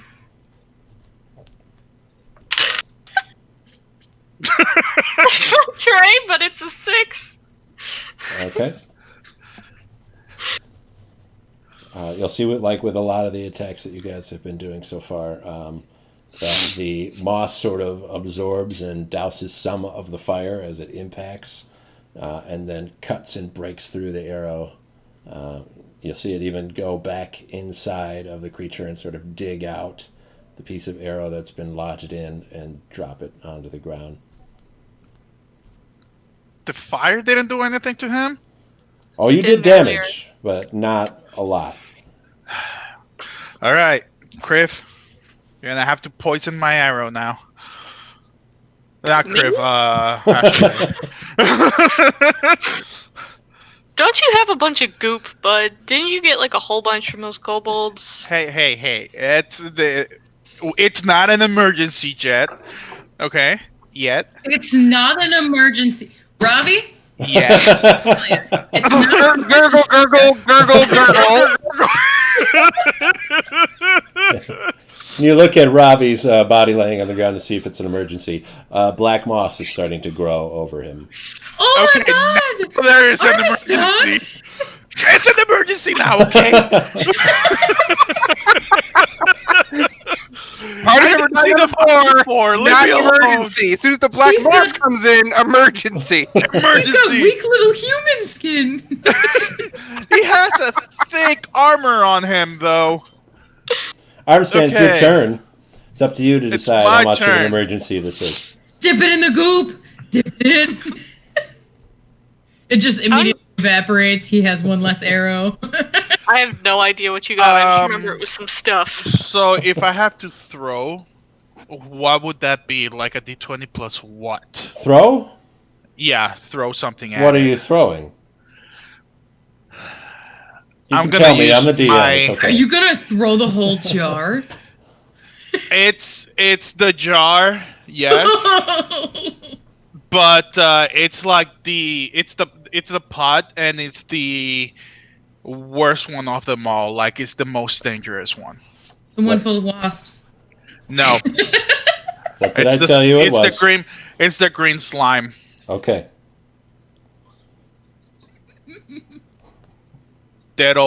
It's like acid, and it'll like eat everything and melt it. As far as I can remember, right? Okay. You would just roll and not add your proficiency bonus. You're not proficient in pots of green slime, but you can add your dexterity Dang. modifier. The range is what's going to be the problem. It has a regular range of 5 feet and a long range of 20 feet, which means if you're within 5 feet of what you're throwing at, you could throw regularly. If you're within 20 feet, between 5 and 20 feet, you have to throw at disadvantage. If you're further than 20 feet away, it's not going to make it. If I'm at 10 Almost. feet, I still roll with disadvantage at 10. Correct. With no extra help, yeah. What's my health? You're not good at throwing. You don't you're- have to get hurt doing this. You have weapons. Yeah, also, but you the can weapon, still like back lit- up. Like it's literally but it'll make an attack opportunity. Attack of opportunity Will on it? me. Yeah, at 10? at 5. If I don't want to roll with disadvantage. You get no help. I wouldn't want to roll at disadvantage. You got one shot with that thing. Exactly. And it's really Strap it to an arrow. Maybe wait on it. because I'm the not- thing I is, can't if I miss it, that's it. And the hit on this thing, it's higher than a 14. And I don't have my bonus roll for Didn't shoot throwing your the bow. pot. His attack is right after you, right? Yes. Technically, right after Luna. Yeah, right after noon, exactly. I was gonna say I could help, but I cannot. Luna, I'm sorry. I'm gonna do this to you. Decoy. Can I hold my attack Till what? for after Luna? Is this the pot attack? The green slime? No. Okay. Well, yeah, kinda, yeah. Kind of? Yeah, Give it to it me is. straight, It baby. is. You don't need to It keep is. any I think- secrets. It is. I think the DM needs to hear your plan. I can't So help I'm you if I trying- don't know what you're doing. Okay, so I'm trying to use Luna to attack with. I don't know if she's still in stealth, if the monster like took his eyes away from her or not. I'm trying to get the attack on him and prone him, and when he's prone, toss the jar and get Luna out of there. So you're going to hold. You got to get up there first, though. I gotta get up there. Yeah, you got to get up there and get ready to do it if that's what you're trying to do. All right, do it. Let's go. I mean, I'm chancing this. I'm doing it. You got to get up like Risking yourself for Robbie. next to him, and you've got the pot, I got the pot. Yes. and you're not going to throw it until Luna knocks him prone. Yes. Okay. It's not gonna hit Luna. I'm gonna toss it at his face, and Luna's gonna jump back on If you her say it's not bonus going to hit action. Luna, Oh, What's- you no! what's Luna going to do? Attack it from behind. Down and jump back? From behind? Yes. You want Luna to go on the opposite side of where you are? Yes. Okay, take advantage on this. Ooh. The flanking bonus. Flanking bonus. Let's see. So how much is flanking bonus? You just have advantage on the attack roll. So roll twice and take the higher roll. Okay. So first one is 15. What was it? Plus 4. So that'll be 19. That's on to hit. Okay, what's the second one? Second one is 5 plus 4 and 9 to hit. Okay. The 19 will hit. Okay. It's 2d4s plus 4 piercing damage. That'll be 4 and 3. That'll be 7 plus 4. That'll be 11 damage. Okay. You'll see Luna attack the spindly little leg of this creature. Sort of grind her teeth into a little bit. Try to hit it with enough force to knock it down, but it's going to stay on its feet. Succeeded on the strength saving throw. When Luna pulls away from the bite, you can see her pawing at her mouth as she's gotten shards of black icy moss stuck to her face. Since he's distracted because of the bite, I guess he's distracted because he didn't know where this came from. Can I toss my pot now? I'm going to have to say no. Unfortunately, your trigger for tossing the pot was when he gets knocked prone by Luna, which didn't happen. Fuck. Okay. Was nice knowing you guys.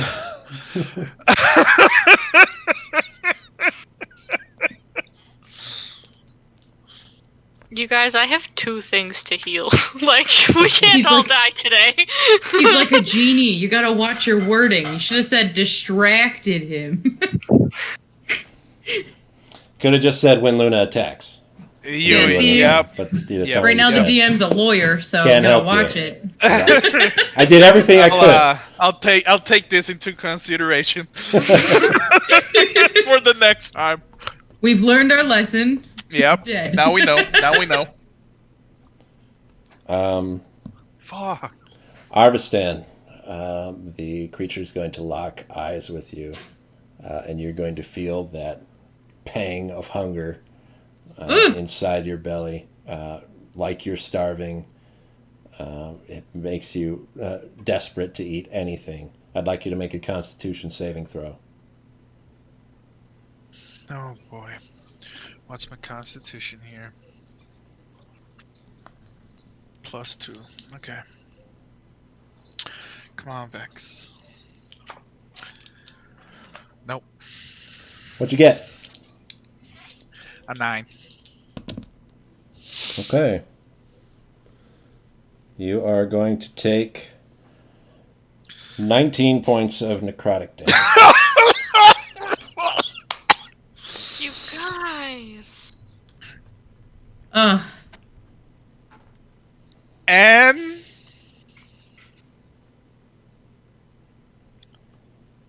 That's it. There's no that's and. it. You Do you feel want one? exceptionally hungry. No. When you look into the creature's eyes, it's just hollow, black, empty spaces where its eyes should be in its skulls. You could feel that it shares your hunger pangs. Fuck. Riv, do you have healing word? I'm at 12 hit points right now. He's fine. No, not today. Shit. I have a healing spell. Oh, yeah, but do you have to touch them? That was when I was running into. Yes, Shit. but I might have a workaround. Now we're all Don't- trying to slip Don't tell through it to the cracks. DM. You're not. Don't tell it to What? the DM. Are you awake or is Arvistan down? Awake. I was saying it's awake. fine. He's got 12 hit points. Yeah. Okay. 12 hit points. Yeah, 12. I also have 12. Twinsies. Okay. You're both doing better Yeah. than me. Well, I'm just Exactly. so used to having no hit points that when you took so much, I just thought you were down. Okay, alright, okay. Hmm. Hajite's turn is next. Yeah.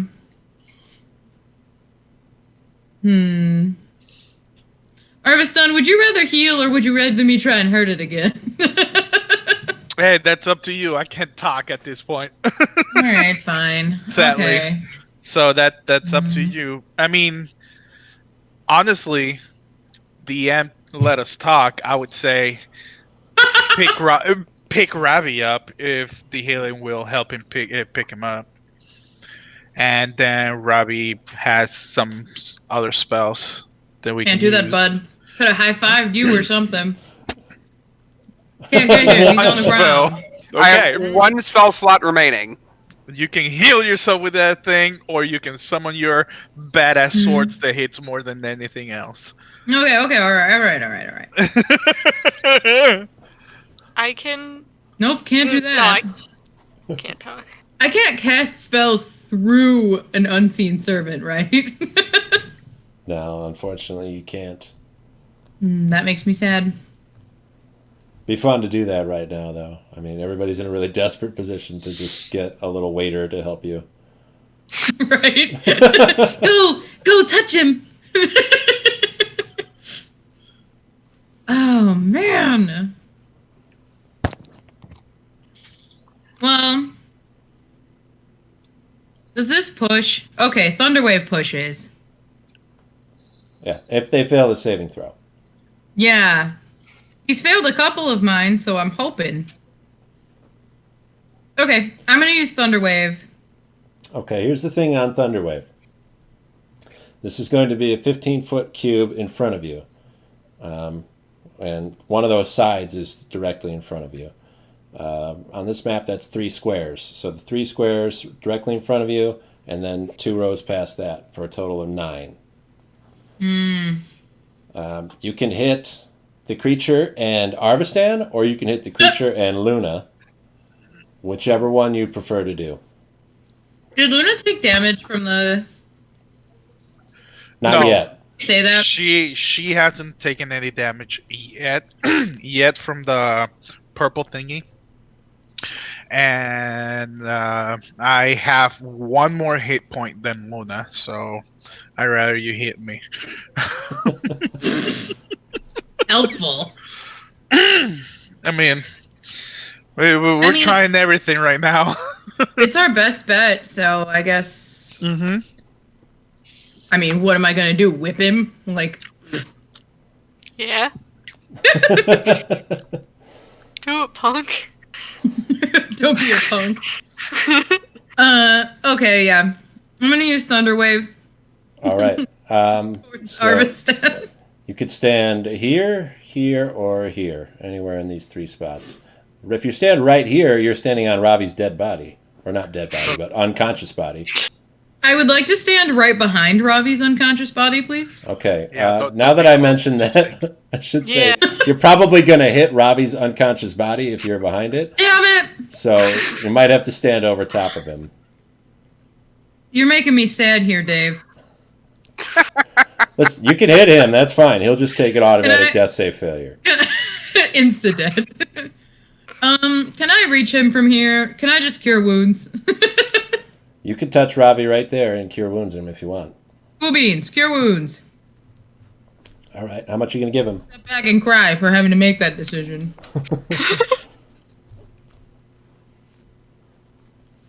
I forgot what that one is. Should be a D8 plus your spellcasting ability modifier, your charisma modifier. Cool.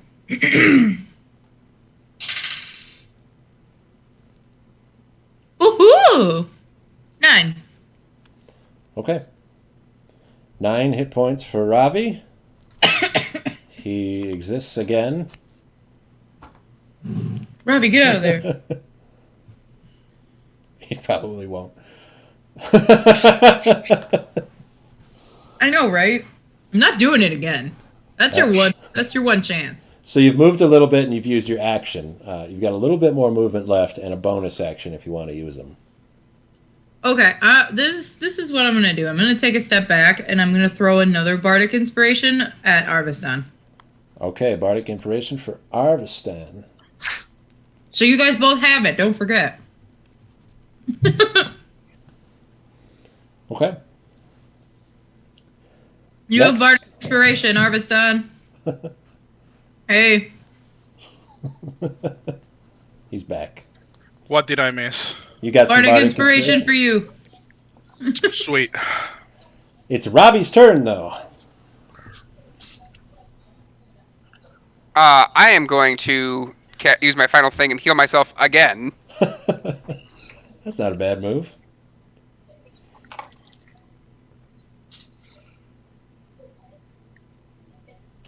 $24. Whoa. All right. So that'll bring him Now you better not get hit, bro. almost full. Only one of us have to be down, not both of us. When I heal myself, does the creature look at me? Yes, it will.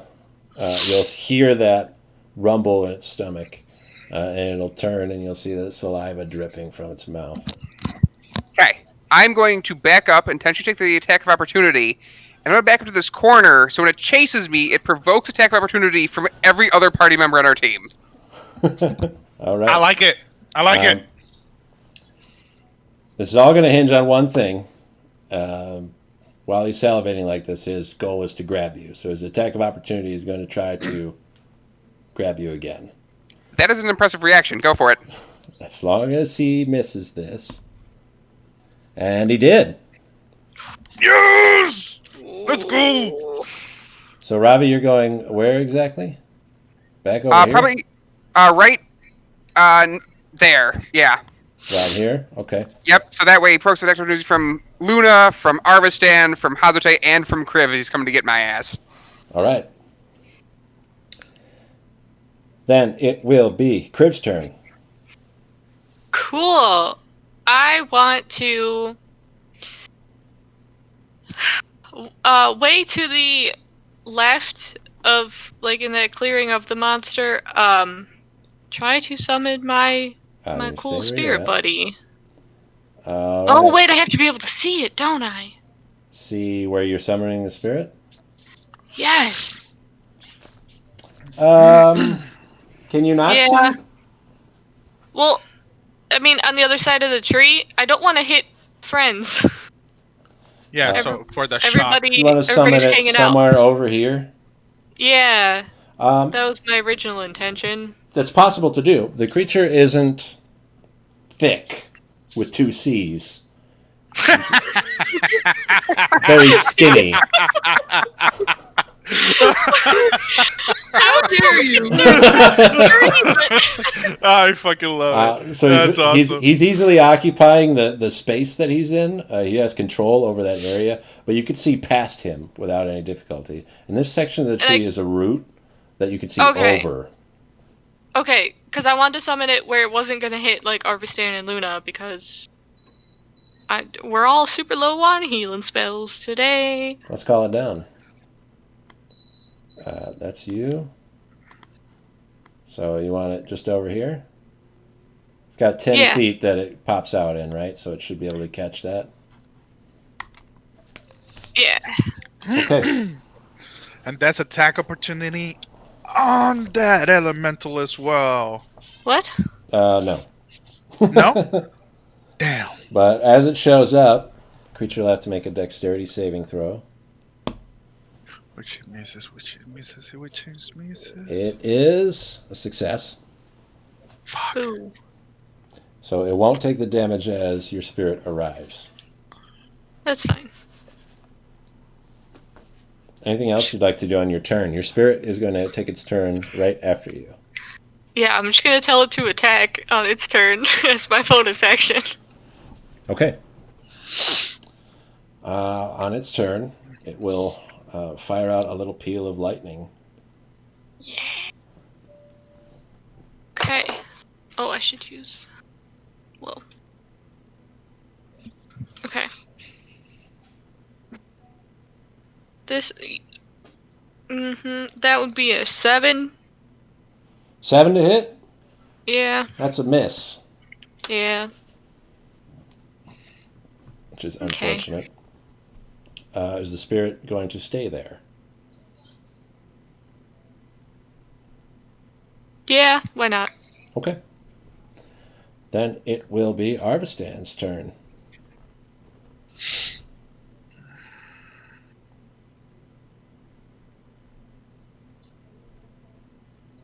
I can't move, it'll prevent attack.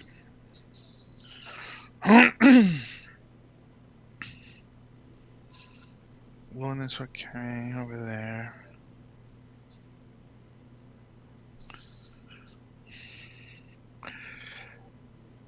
So it's just a simple D20 for the pot? With no You could add your dexterity modifier. dexterity modifier? Okay. Which is, I think, 6 or 8. Let me see. Shouldn't be anywhere near that. Dexterity. Never mind, 4. That's my dexterity That sounds more modifier. like it. Okay. Rolling for attack. That'll be a 15 plus 4, 19. To Okay. hit. You will throw the pot. Yes. It will explode at the feet of the creature and spread green slime all around it. Yes. It's acid, so it should hopefully melt everything. It's a slime. What I can't remember, the elephant guy told me was that it was a very dangerous slime that it would go through even metal. Yes. I would like you to roll a d10 for damage. D10. Where are we at? Is this D10? No, this is a 12. Here we go. No, not you. Where the fuck? Okay. This one? Yes, this one.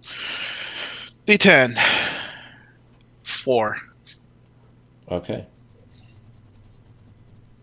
So it will take 4 damage. Anything else you'd like to do on your turn, Arvistan? I will use my bonus action to tell Luna to run around the bad guy and go towards Criff. Towards Criff. All right. No, wait. Actually, My bad. I'm gonna use my bonus action to let Criff know or scream at them. God, my mind is going all over the place. I'm sorry. All right, bonus action. I'll scream towards Criff and let them know if they could help Luna clean her mouth from the mossy thing. That'll end up my turn, and Luna will move around him away for not since she is Luna takes 10 2 yards points away. of necrotic damage at the start of her turn. 0. 2. 2 points. Okay, that'll put it into 9 points. Okay, and move her towards Criff. Is she going to With disengage? she is going to disengage. Yes, Okay. which she Go right in won't. front of Kriv or side? To her left side. Okay. To their left side. Yes. This side? Yes. This side? No, there. Yeah. Okay, keep moving it before you get. And that'll be it. Okay. All right, I have no more gooey potion. I need to delete that from my thing so I can remember. At the start of the creature's turn, while it's still standing in the acid, it's going to be damaged by the green slime. So I need another D10. Sweet. Where you at? Here you are. That'll be a 6. Okay. Sweet. You'll hear it scream out, a sort of hungry yell that crescendos into that elk whistle, and it will charge towards Ravi. So it's up to you guys if you want to use your reactions to opportunity attack. Yeah. We'll ask Arvistan first. Okay, so I want to use my longbow. Okay, but I gotta use it whenever he's closer to Ravi, so I don't have disadvantage. Does that work? If you want to get the opportunity attack, you got to do it while he's going past you.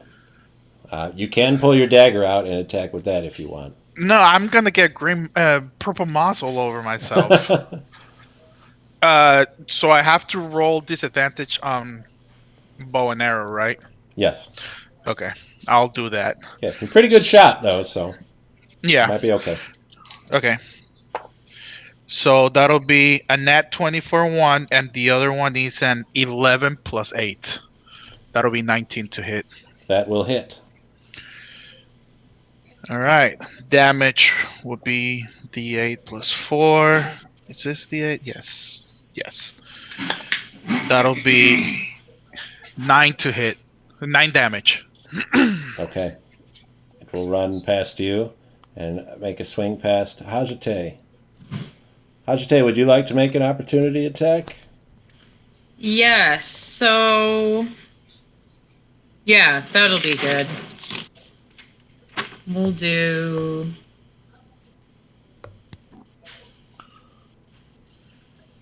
We'll do the whip. All right. The whip. Whip it good. You said disadvantage? Whoop. You can attack regularly. Oh, cool. Arvistan is shooting a bow Yeah, and arrow it's because blankly. I was using my bow and arrow. Yeah. Gotcha. Okay, so under the circumstances, would I be able to cast Thunderwave? No. You'll hit me and Just Oh, get a well. quick If I were to attack. catch it before it started running, I'm just saying it would have worked. yeah.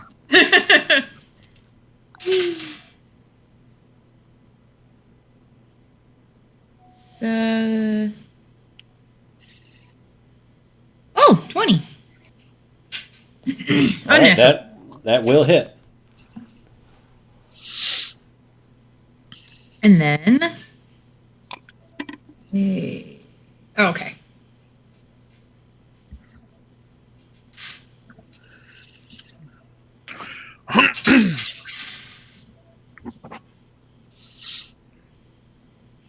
8?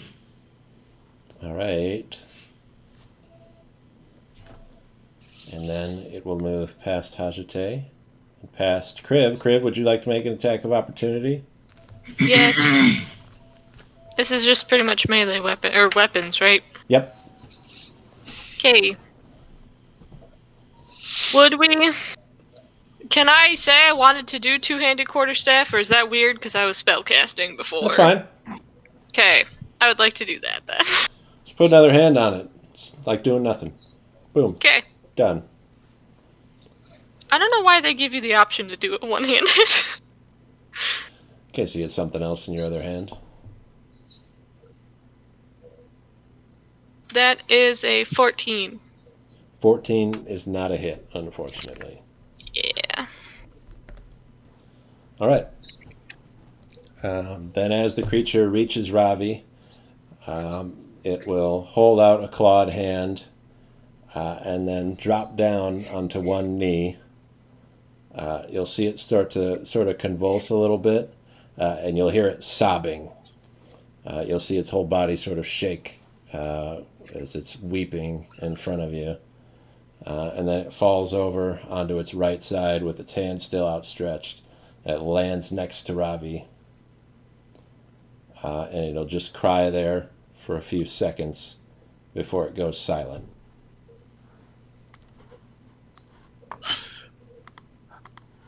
Robbie, poke it.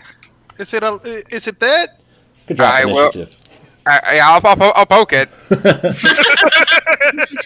Poke it with your weapon. You don't want any of that weird moss going towards you and do harm.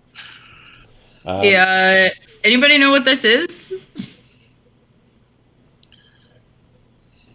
What, the creature? Yeah. Nope. I mean, no I know. idea. No idea. If I was to harbor a guess, I think it's one of those deer things, but cursed. Huh. But don't you think, like, the curse turned them into a human look-alike? I mean, everything said something, something, antlers, something, something. Woo! And something curse, and this thing was emitting moss from his body. So maybe this was the curse? Ooh. Do we see the moss vanish from, like, things? Ravi pokes it, pokes the creature as it's lying there on the floor, and hits some of that black crystalline moss. It'll crumble and just sort of fall apart and fall off of it from the spot where he poked it. I will jog over to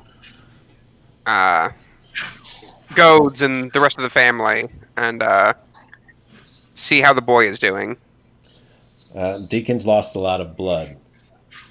They've done what they can to sort of like field dress his wounds, but he's going pale. You can see that his lips are already going blue. He's not bleeding as much anymore, but there's still a little bit going. You can see that they've bandaged the stump of his arm, but the blood is soaking through and there's still a little drip coming off of the end of it. I'll look back at the team. Does anyone have any healing spells left? I do. I do. And Can I we will use them motion both? for you. I shall motion you over to come to the kid. I can cast Cure Wounds at 2nd level, right? Yeah, Cool. I would like to do that for extra healings. that's no problem. Cool. On Deacon, obviously. Just to be clear. Right. Okay. So that Narvastan says- will be disappointed that it wasn't him, but Just walk over and heal myself. Okay, so that is 2d8 plus my spell casting. Okay. Gotta find 2d8. I can't just roll once twice. That's dumb. Okay. 10 points of healing. okay.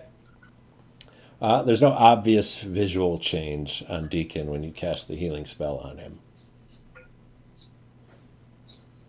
Wait, what? Oh, Nothing changed? can I? This is probably not going to actually be terribly helpful, maybe. But why not? Detect poison and disease. Sure. I don't have a way to fix those things.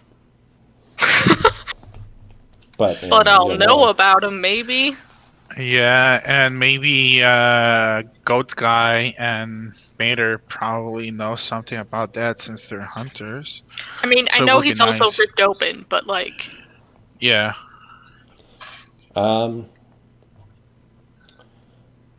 See, technically, an infection would count, I would think, for the purposes of this spell.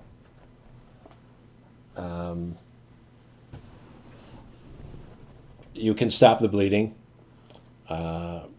You can redress the wounds. You can rebandage them. But the trauma that he suffered and whatever it was that was a part of the creature that bit him and tore his arm off, and whatever other wounds that he might have sustained in the time from when he disappeared from when you found him, mean that he probably won't make it either way. Unless you can do something about that disease. It doesn't give you a very clear indication of exactly what has afflicted him. But he doesn't look good right now. And like none of the potions of healing would do anything. I mean, if this spell didn't do anything, I don't think a potion will. It's not necessarily that it didn't do anything. He's not going to die right now. The healing spell is going to keep him alive at least for a little bit. But it's not a life-saving spell. It's not doesn't instantly absolve all of his injuries. So is it like as we heal him, he continues to be injured? Yeah. It's like he's dying, and it's not like the mechanics of he's losing hit points and things like that. He's a kid that got his arm bit off by a monster, and that's got him bad messed up. Technically, he's in shock and he's not actually recovering. Well, the only thought that was going through my head was like, how often can we cast the spell to keep him alive until we can figure out how to fix it? Was like my thought process. It's hard to say. I mean, if you keep doing that, he will live longer. That's definitely sure. But it's like, somebody in a hospital bed. You can keep treating him forever, but the diagnosis is not good right now. Well, Kriv, how many of those you got? One more. At second level, though. I can do 3 at first level. Hey, Ordo, do you have anything to help out on your magical backpack to help this kid out? Anything that could help him survive? I wish that I did, Arvistan, but I'm not a doctor. I'm just a merchant. No magic thingies or any thingamajiga that you can think of in your backpack? I have an idea that might help, but the problem is I need to be able to rest for 8 hours for it to work.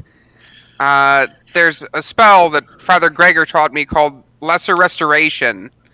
It's known to remove diseases and things like that, or at least that's what we've used it for in the past. And I'll pull up my healing scroll. If you want, you can use this in the meantime, but we've got to find a safe enough spot for me to rest for 8 hours so I can give this a chance. It sounds like a good idea and everything, but does he even have 8 hours on him? That's the question. Well, if we're all here, and assuming that the forest is much safer now, all of a sudden, I would say it's worth a shot? Question mark. You really want to just like smash all your spells on it. Is the moss like just sitting there, or is it deteriorating by itself, or is it? It is What no was- longer actively growing. When you noticed earlier that you could see it expanding while you were watching it, yeah, you don't see that anymore. When you touched the thing earlier, do you know if it would have still hurt you? Can I make a perception check? Sure. Does it still hurt to touch? I guess was the question. I want to see if the Sasquatch or the still alive deer magical elk slash four-legged fantasy creature is around and seeing us, since they heard the scream of this monster simulating the herd elk. Okay. Arbistan, go off and make your perception check. To answer Hajite's question, possibly, Luna is going to be able to remove the black moss from her mouth. She sort of paws at it from the sides and drools and spits and gets it dislodged, and it just comes out. Cool. Okay. That's a 12. Okay. Arbistan, to see, you're going to have to run off. Are you okay with that? Yes. Okay. Arvistan's going to go off on his own. Okay. Roper, Yeah. do you know of any fairy something or other that potentially bind or disease curing? Are you asking me if I know about a miracle? I do believe I asked about a fairy something or other. We found weird deer. I figured there might be other weird things. I don't know of anything that could heal somebody like this.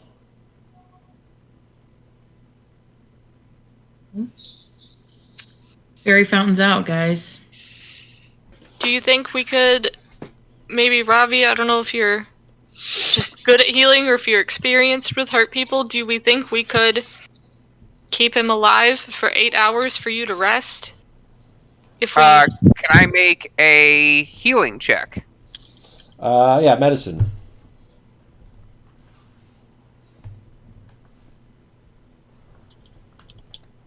$21. If they've got 3 healing spells, then they could keep him up for 8 hours in his current state. And your weird little scroll thing. And the scroll as well. Do I have any estimates on how long I would think he would live otherwise? A little bit, maybe a few hours. Okay. You don't think he'd make it the full 8 without some healing in between?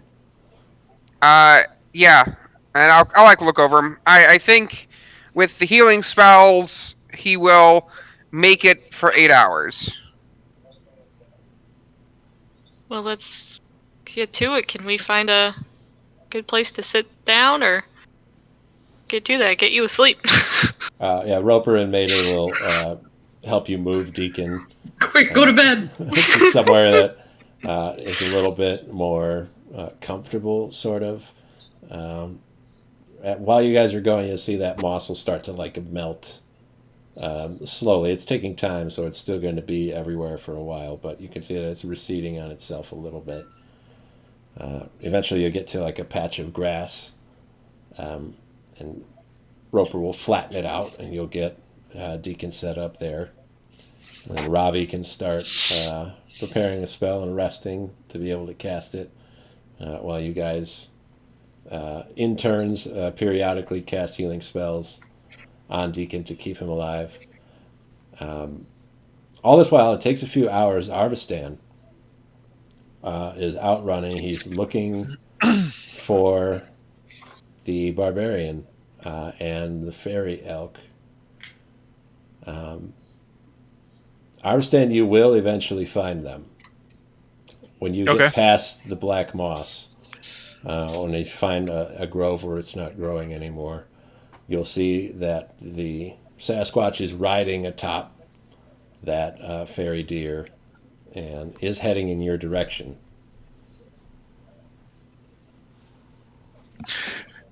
Over here! Hey! Stop! Help! It will walk over to you, and they'll both look at you. Need help. Curse dead. Over there. Please. He'll reach down a hand towards you. Don't hurt me, please. He just holds Come in it. peace. He holds it out in your direction. Okay. I'll extend my hand as well and shake it. He will grab your wrist and lift you up. Ah! With one hand, he picks up your body and he tosses you. He just flings you over the back like a carcass on the back of his deer. Sweet. All right, that way. Go that way. Over there. Arstan, make a dexterity saving throw. You're going to have to grip really tight because this deer is going to take off. That'll be a... Oh, that cocked. Oh boy, that'll be a 12 plus... Where is it? Here it is. Dexterity. 12 plus 6. Okay. So that'll be 18? It goes, and you almost fall off. You have to kind of grab onto the side of the haunch. It feels like grabbing into the side of a tree. You cut through this this fur that feels like grass brushing against your hands. It almost feels like you're hitting a tree trunk. And you're grabbing the side of the haunch of the beast. But then you pull yourself back on. You've got to hold on to the barbarian Bigfoot in front of you as they sort of stampede through the trees. There's something magical about the way that the fairy deer moves, because it seems like it would be too big to be able to navigate through this forest of tightly woven trees. It's almost like you shift through the trunks as it just makes a beeline in the direction that you pointed towards. Oh, that's fucking badass. I could get used to this. Yeehaw! At Did the we end hear of that? Yeah, I was gonna say I'd like to make a perception check.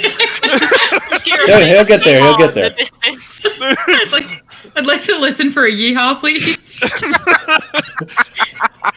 Help is coming! Yeah! At the end of the 8 hours, Ravi will have a lesser restoration spell prepared.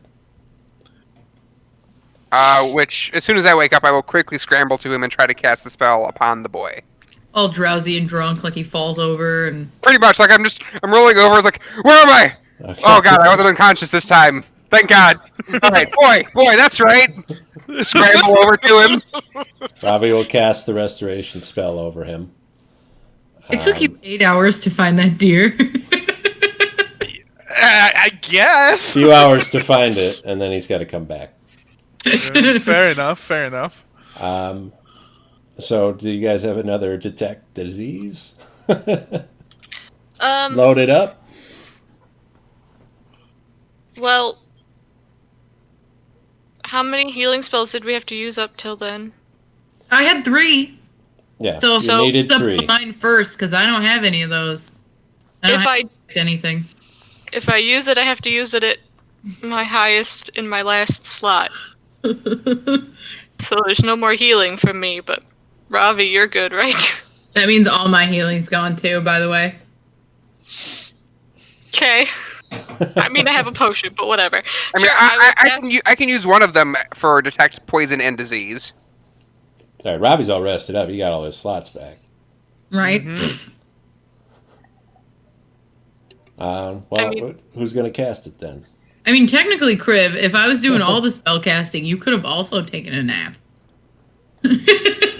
That is so true. That is That's accurate. fair. Okay. Could have just told you to wake me up if you needed, True. because I was also slowly dying inside. Okay. Yeah, so then Kriv will cast to detect if that disease is still there.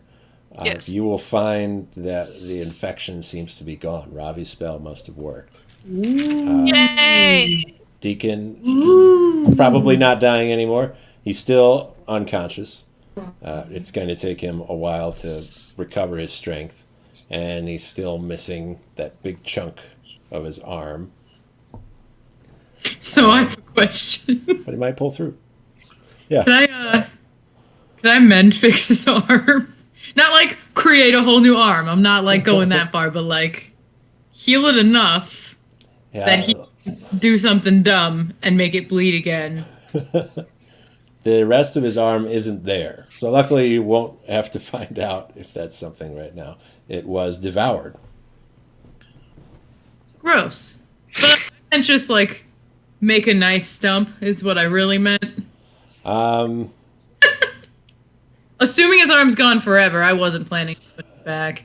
The mending spell probably wouldn't be able to do that. You could make a little That's sad. That's sad. prosthetic for him if you want.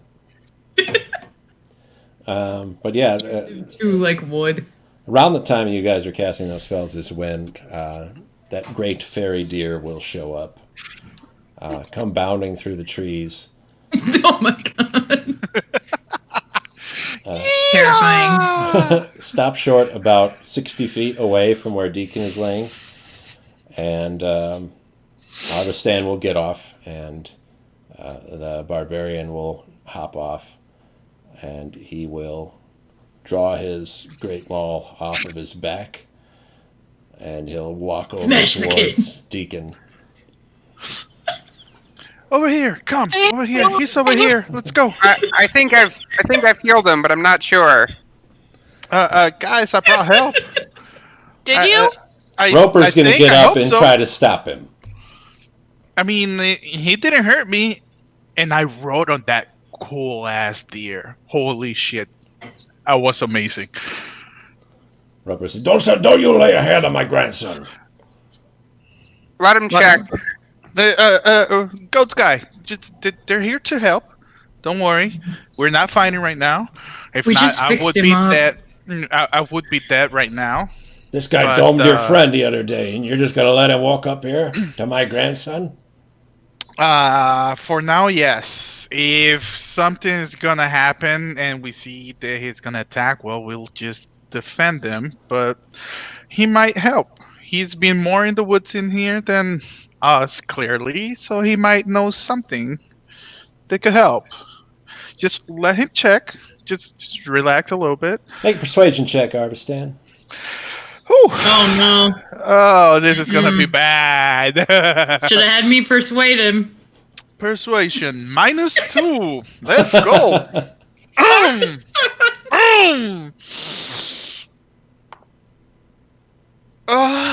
That's a 12.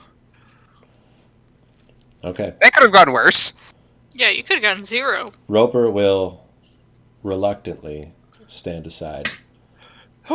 He's going to draw his bow and pull it and have it trained on this Bigfoot as he comes forward. The Bigfoot's going to step up to Deacon. He's going to slam his maul into the ground next to him. You'll see it'll go in a good 5 or 6 inches into the ground. And then he'll reach into a little side pocket and pull out an acorn. A pocket? Probably about this big. If that gives you any indication of what size we're looking at. A big acorn. Big pocket. His pocket. He's got no clothes on. He's not naked. He's clothes, not naked. Yeah. Okay, all right. I was really concerned. He's going to take the top off of the acorn. He's going to unscrew it like a mason jar. Ooh. And pop that off. And then he'll reach down to Deacon. He'll grab his arm. You'll feel Roper tense up next to you, Arvistan. I was like, well, calm down. He's not killing him. With one hand, he'll lift up Deacon's arm stump. And with the other hand, he's going to pour out of the acorn You'll see this sparkling clear liquid. There's no light on it, but it's almost like the light is catching it and causing refractions and rainbows to spring off of it as it hits the end of Deacon's arm. And then you'll see very quickly start to grow out of Deacon's arm roots. Ooh. That's so cool. Ooh. As the roots grow, you'll see little sprouts show up on them and little green leaves or little buds that soon bloom and have tiny little flowers that grow. It'll grow out a new arm, a new plant arm. That is so cool. In Deacon's stump place. I want one. That's badass. And as that's happening, the Bigfoot will screw the top of the acorn back on.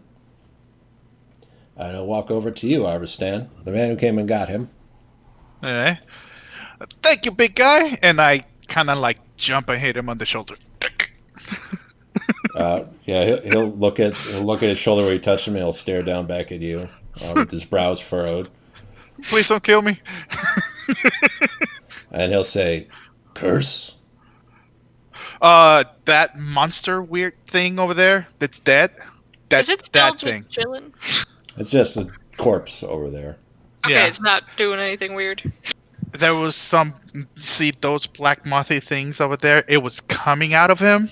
So we killed it, and by the looks of it, everything else stopped. So yeah, curse, dead, over there.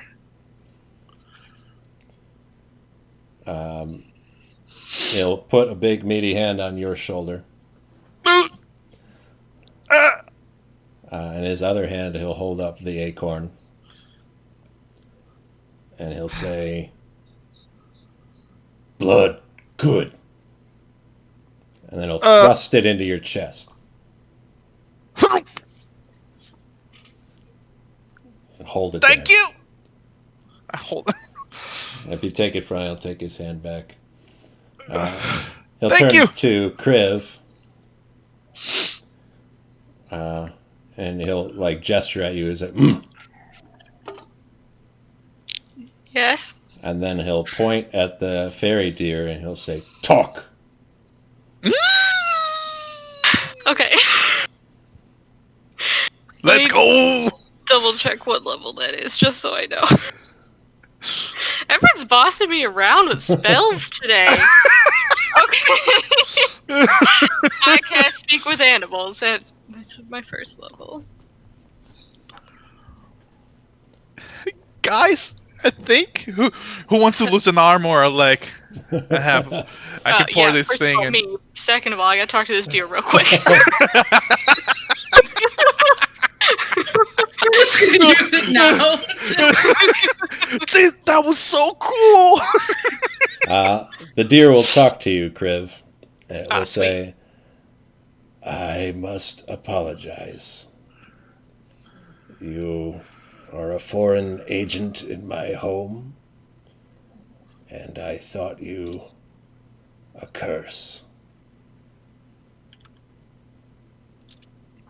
Well, I can't say I 100% blame you. There seemed to be some sort of curse-like creature here, and I mean, vague enough similarities to us if you hadn't seen it. You were just trying to protect your home.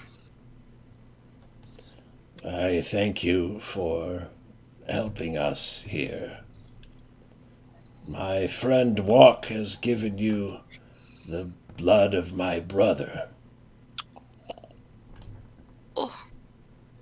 We appreciate it greatly, and young Deacon here, I'm sure, will be much better off for your help. Yes. Do not worry over his life. When we creatures spill our blood, we are born anew. My brother has re-begun as a fawn. That is fascinating. Are there? Can I ask? Are there many of you here? He'll do a gentle laugh in your mind.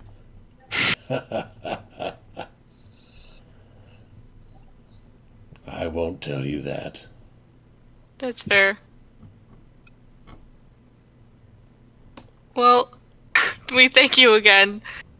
You are very impressive. Crib's just getting like flustered at this point. Just like Grav, what?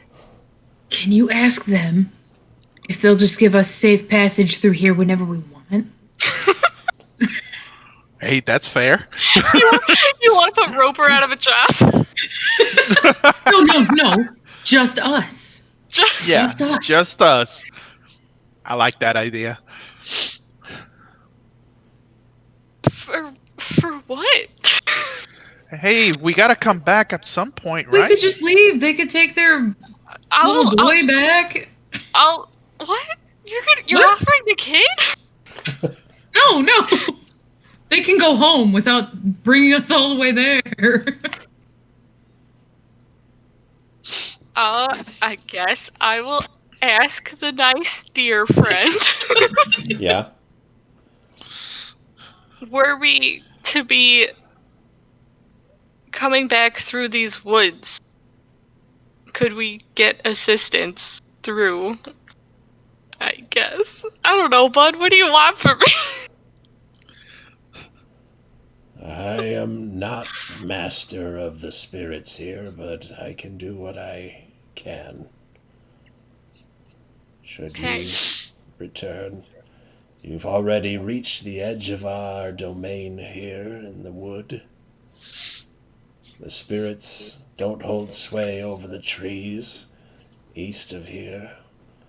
There's still more forest to travel through. But you should have no worry of magical impediment. Can that understanding be with our whole group, that you understand that this family here has their own their own need to protect their own? I said own way too many times.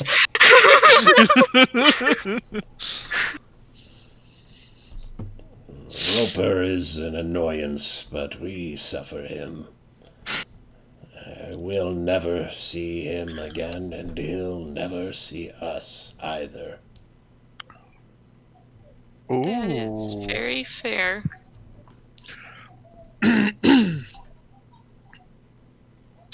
I walked towards Criff and hey Criff, bump around the elbow a little bit. What? Can you ask them? Izzy! Hey, I'm sorry, okay? I'm sorry. Can you ask the cool deer if they can give us a whistle or something that we can call them whenever we whistle. come over? I think that's asking a little much, Arvistan. I mean, how are they gonna know Arvistan, whenever they're we not come dogs. back? That Hey, sounds incredibly it's- offensive. It's I'm a not a spirit communication. person. I'm just saying, like, I I'm mean, not a spirit he's- here. Oh my God. He's the racist one of the group. I'm just saying. What the?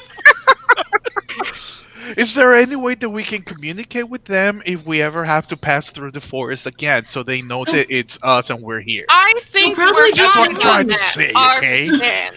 I want to talk to this deer some more.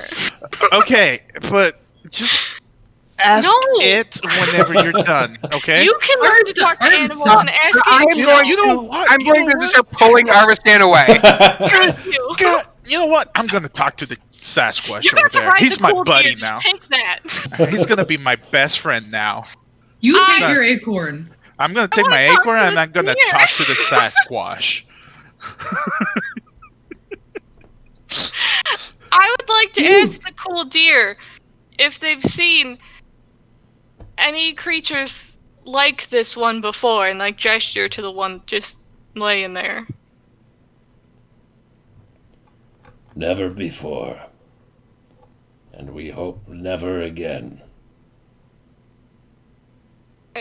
Out of curiosity, when did you start seeing the effects of this creature?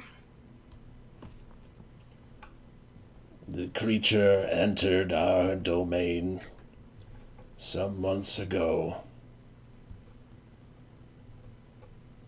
It must have come from another part of the forest. Mm. Okay, let's hope it's the only of its kind, I guess. We'll hope. And then he'll say, "We will not speak again." Whoop. And then you'll all hear him sort of grunt out, "Ooh, ooh, ooh, ooh." And then the Bigfoot creature will climb back up on top of him, and he'll take off into the trees. Bye! My Chris, new what'd he best say? friend. Oh my goodness. I relay all of that because I'm not saying all that again. And I also start writing a bunch of stuff down in my journal thing really quick. Like, just, like, the fact that it said it was for a few months now and whatever. Just because I take notes on everything. Are you drawing pictures? I mean, I did. Yeah. As the deer takes off, that's where we'll call it this week. Whoa. Woo! Whoa. Nice job, guys. Huzzah! Was that Didn't I? just straight up a Wendigo? There's like a few things. Okay. Yeah, I would say like the straight up Wendigos are like a CR18 creature in D&D, so Oh. probably not. Oof. Yeah, I've heard they're scary. Okay. I mean, this one was also scary. Yep. But we're not dead, so. And when we come back next week, we'll hear from the Goads family and from Ordo. You guys can wrap up your business with them and see what holds for the rest of the forest.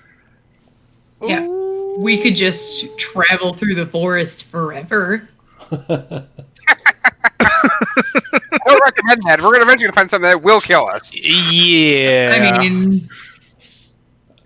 Until then, I'll say thank you to all of you for playing and to whoever for watching. And goodbye until next week. Bye. All right.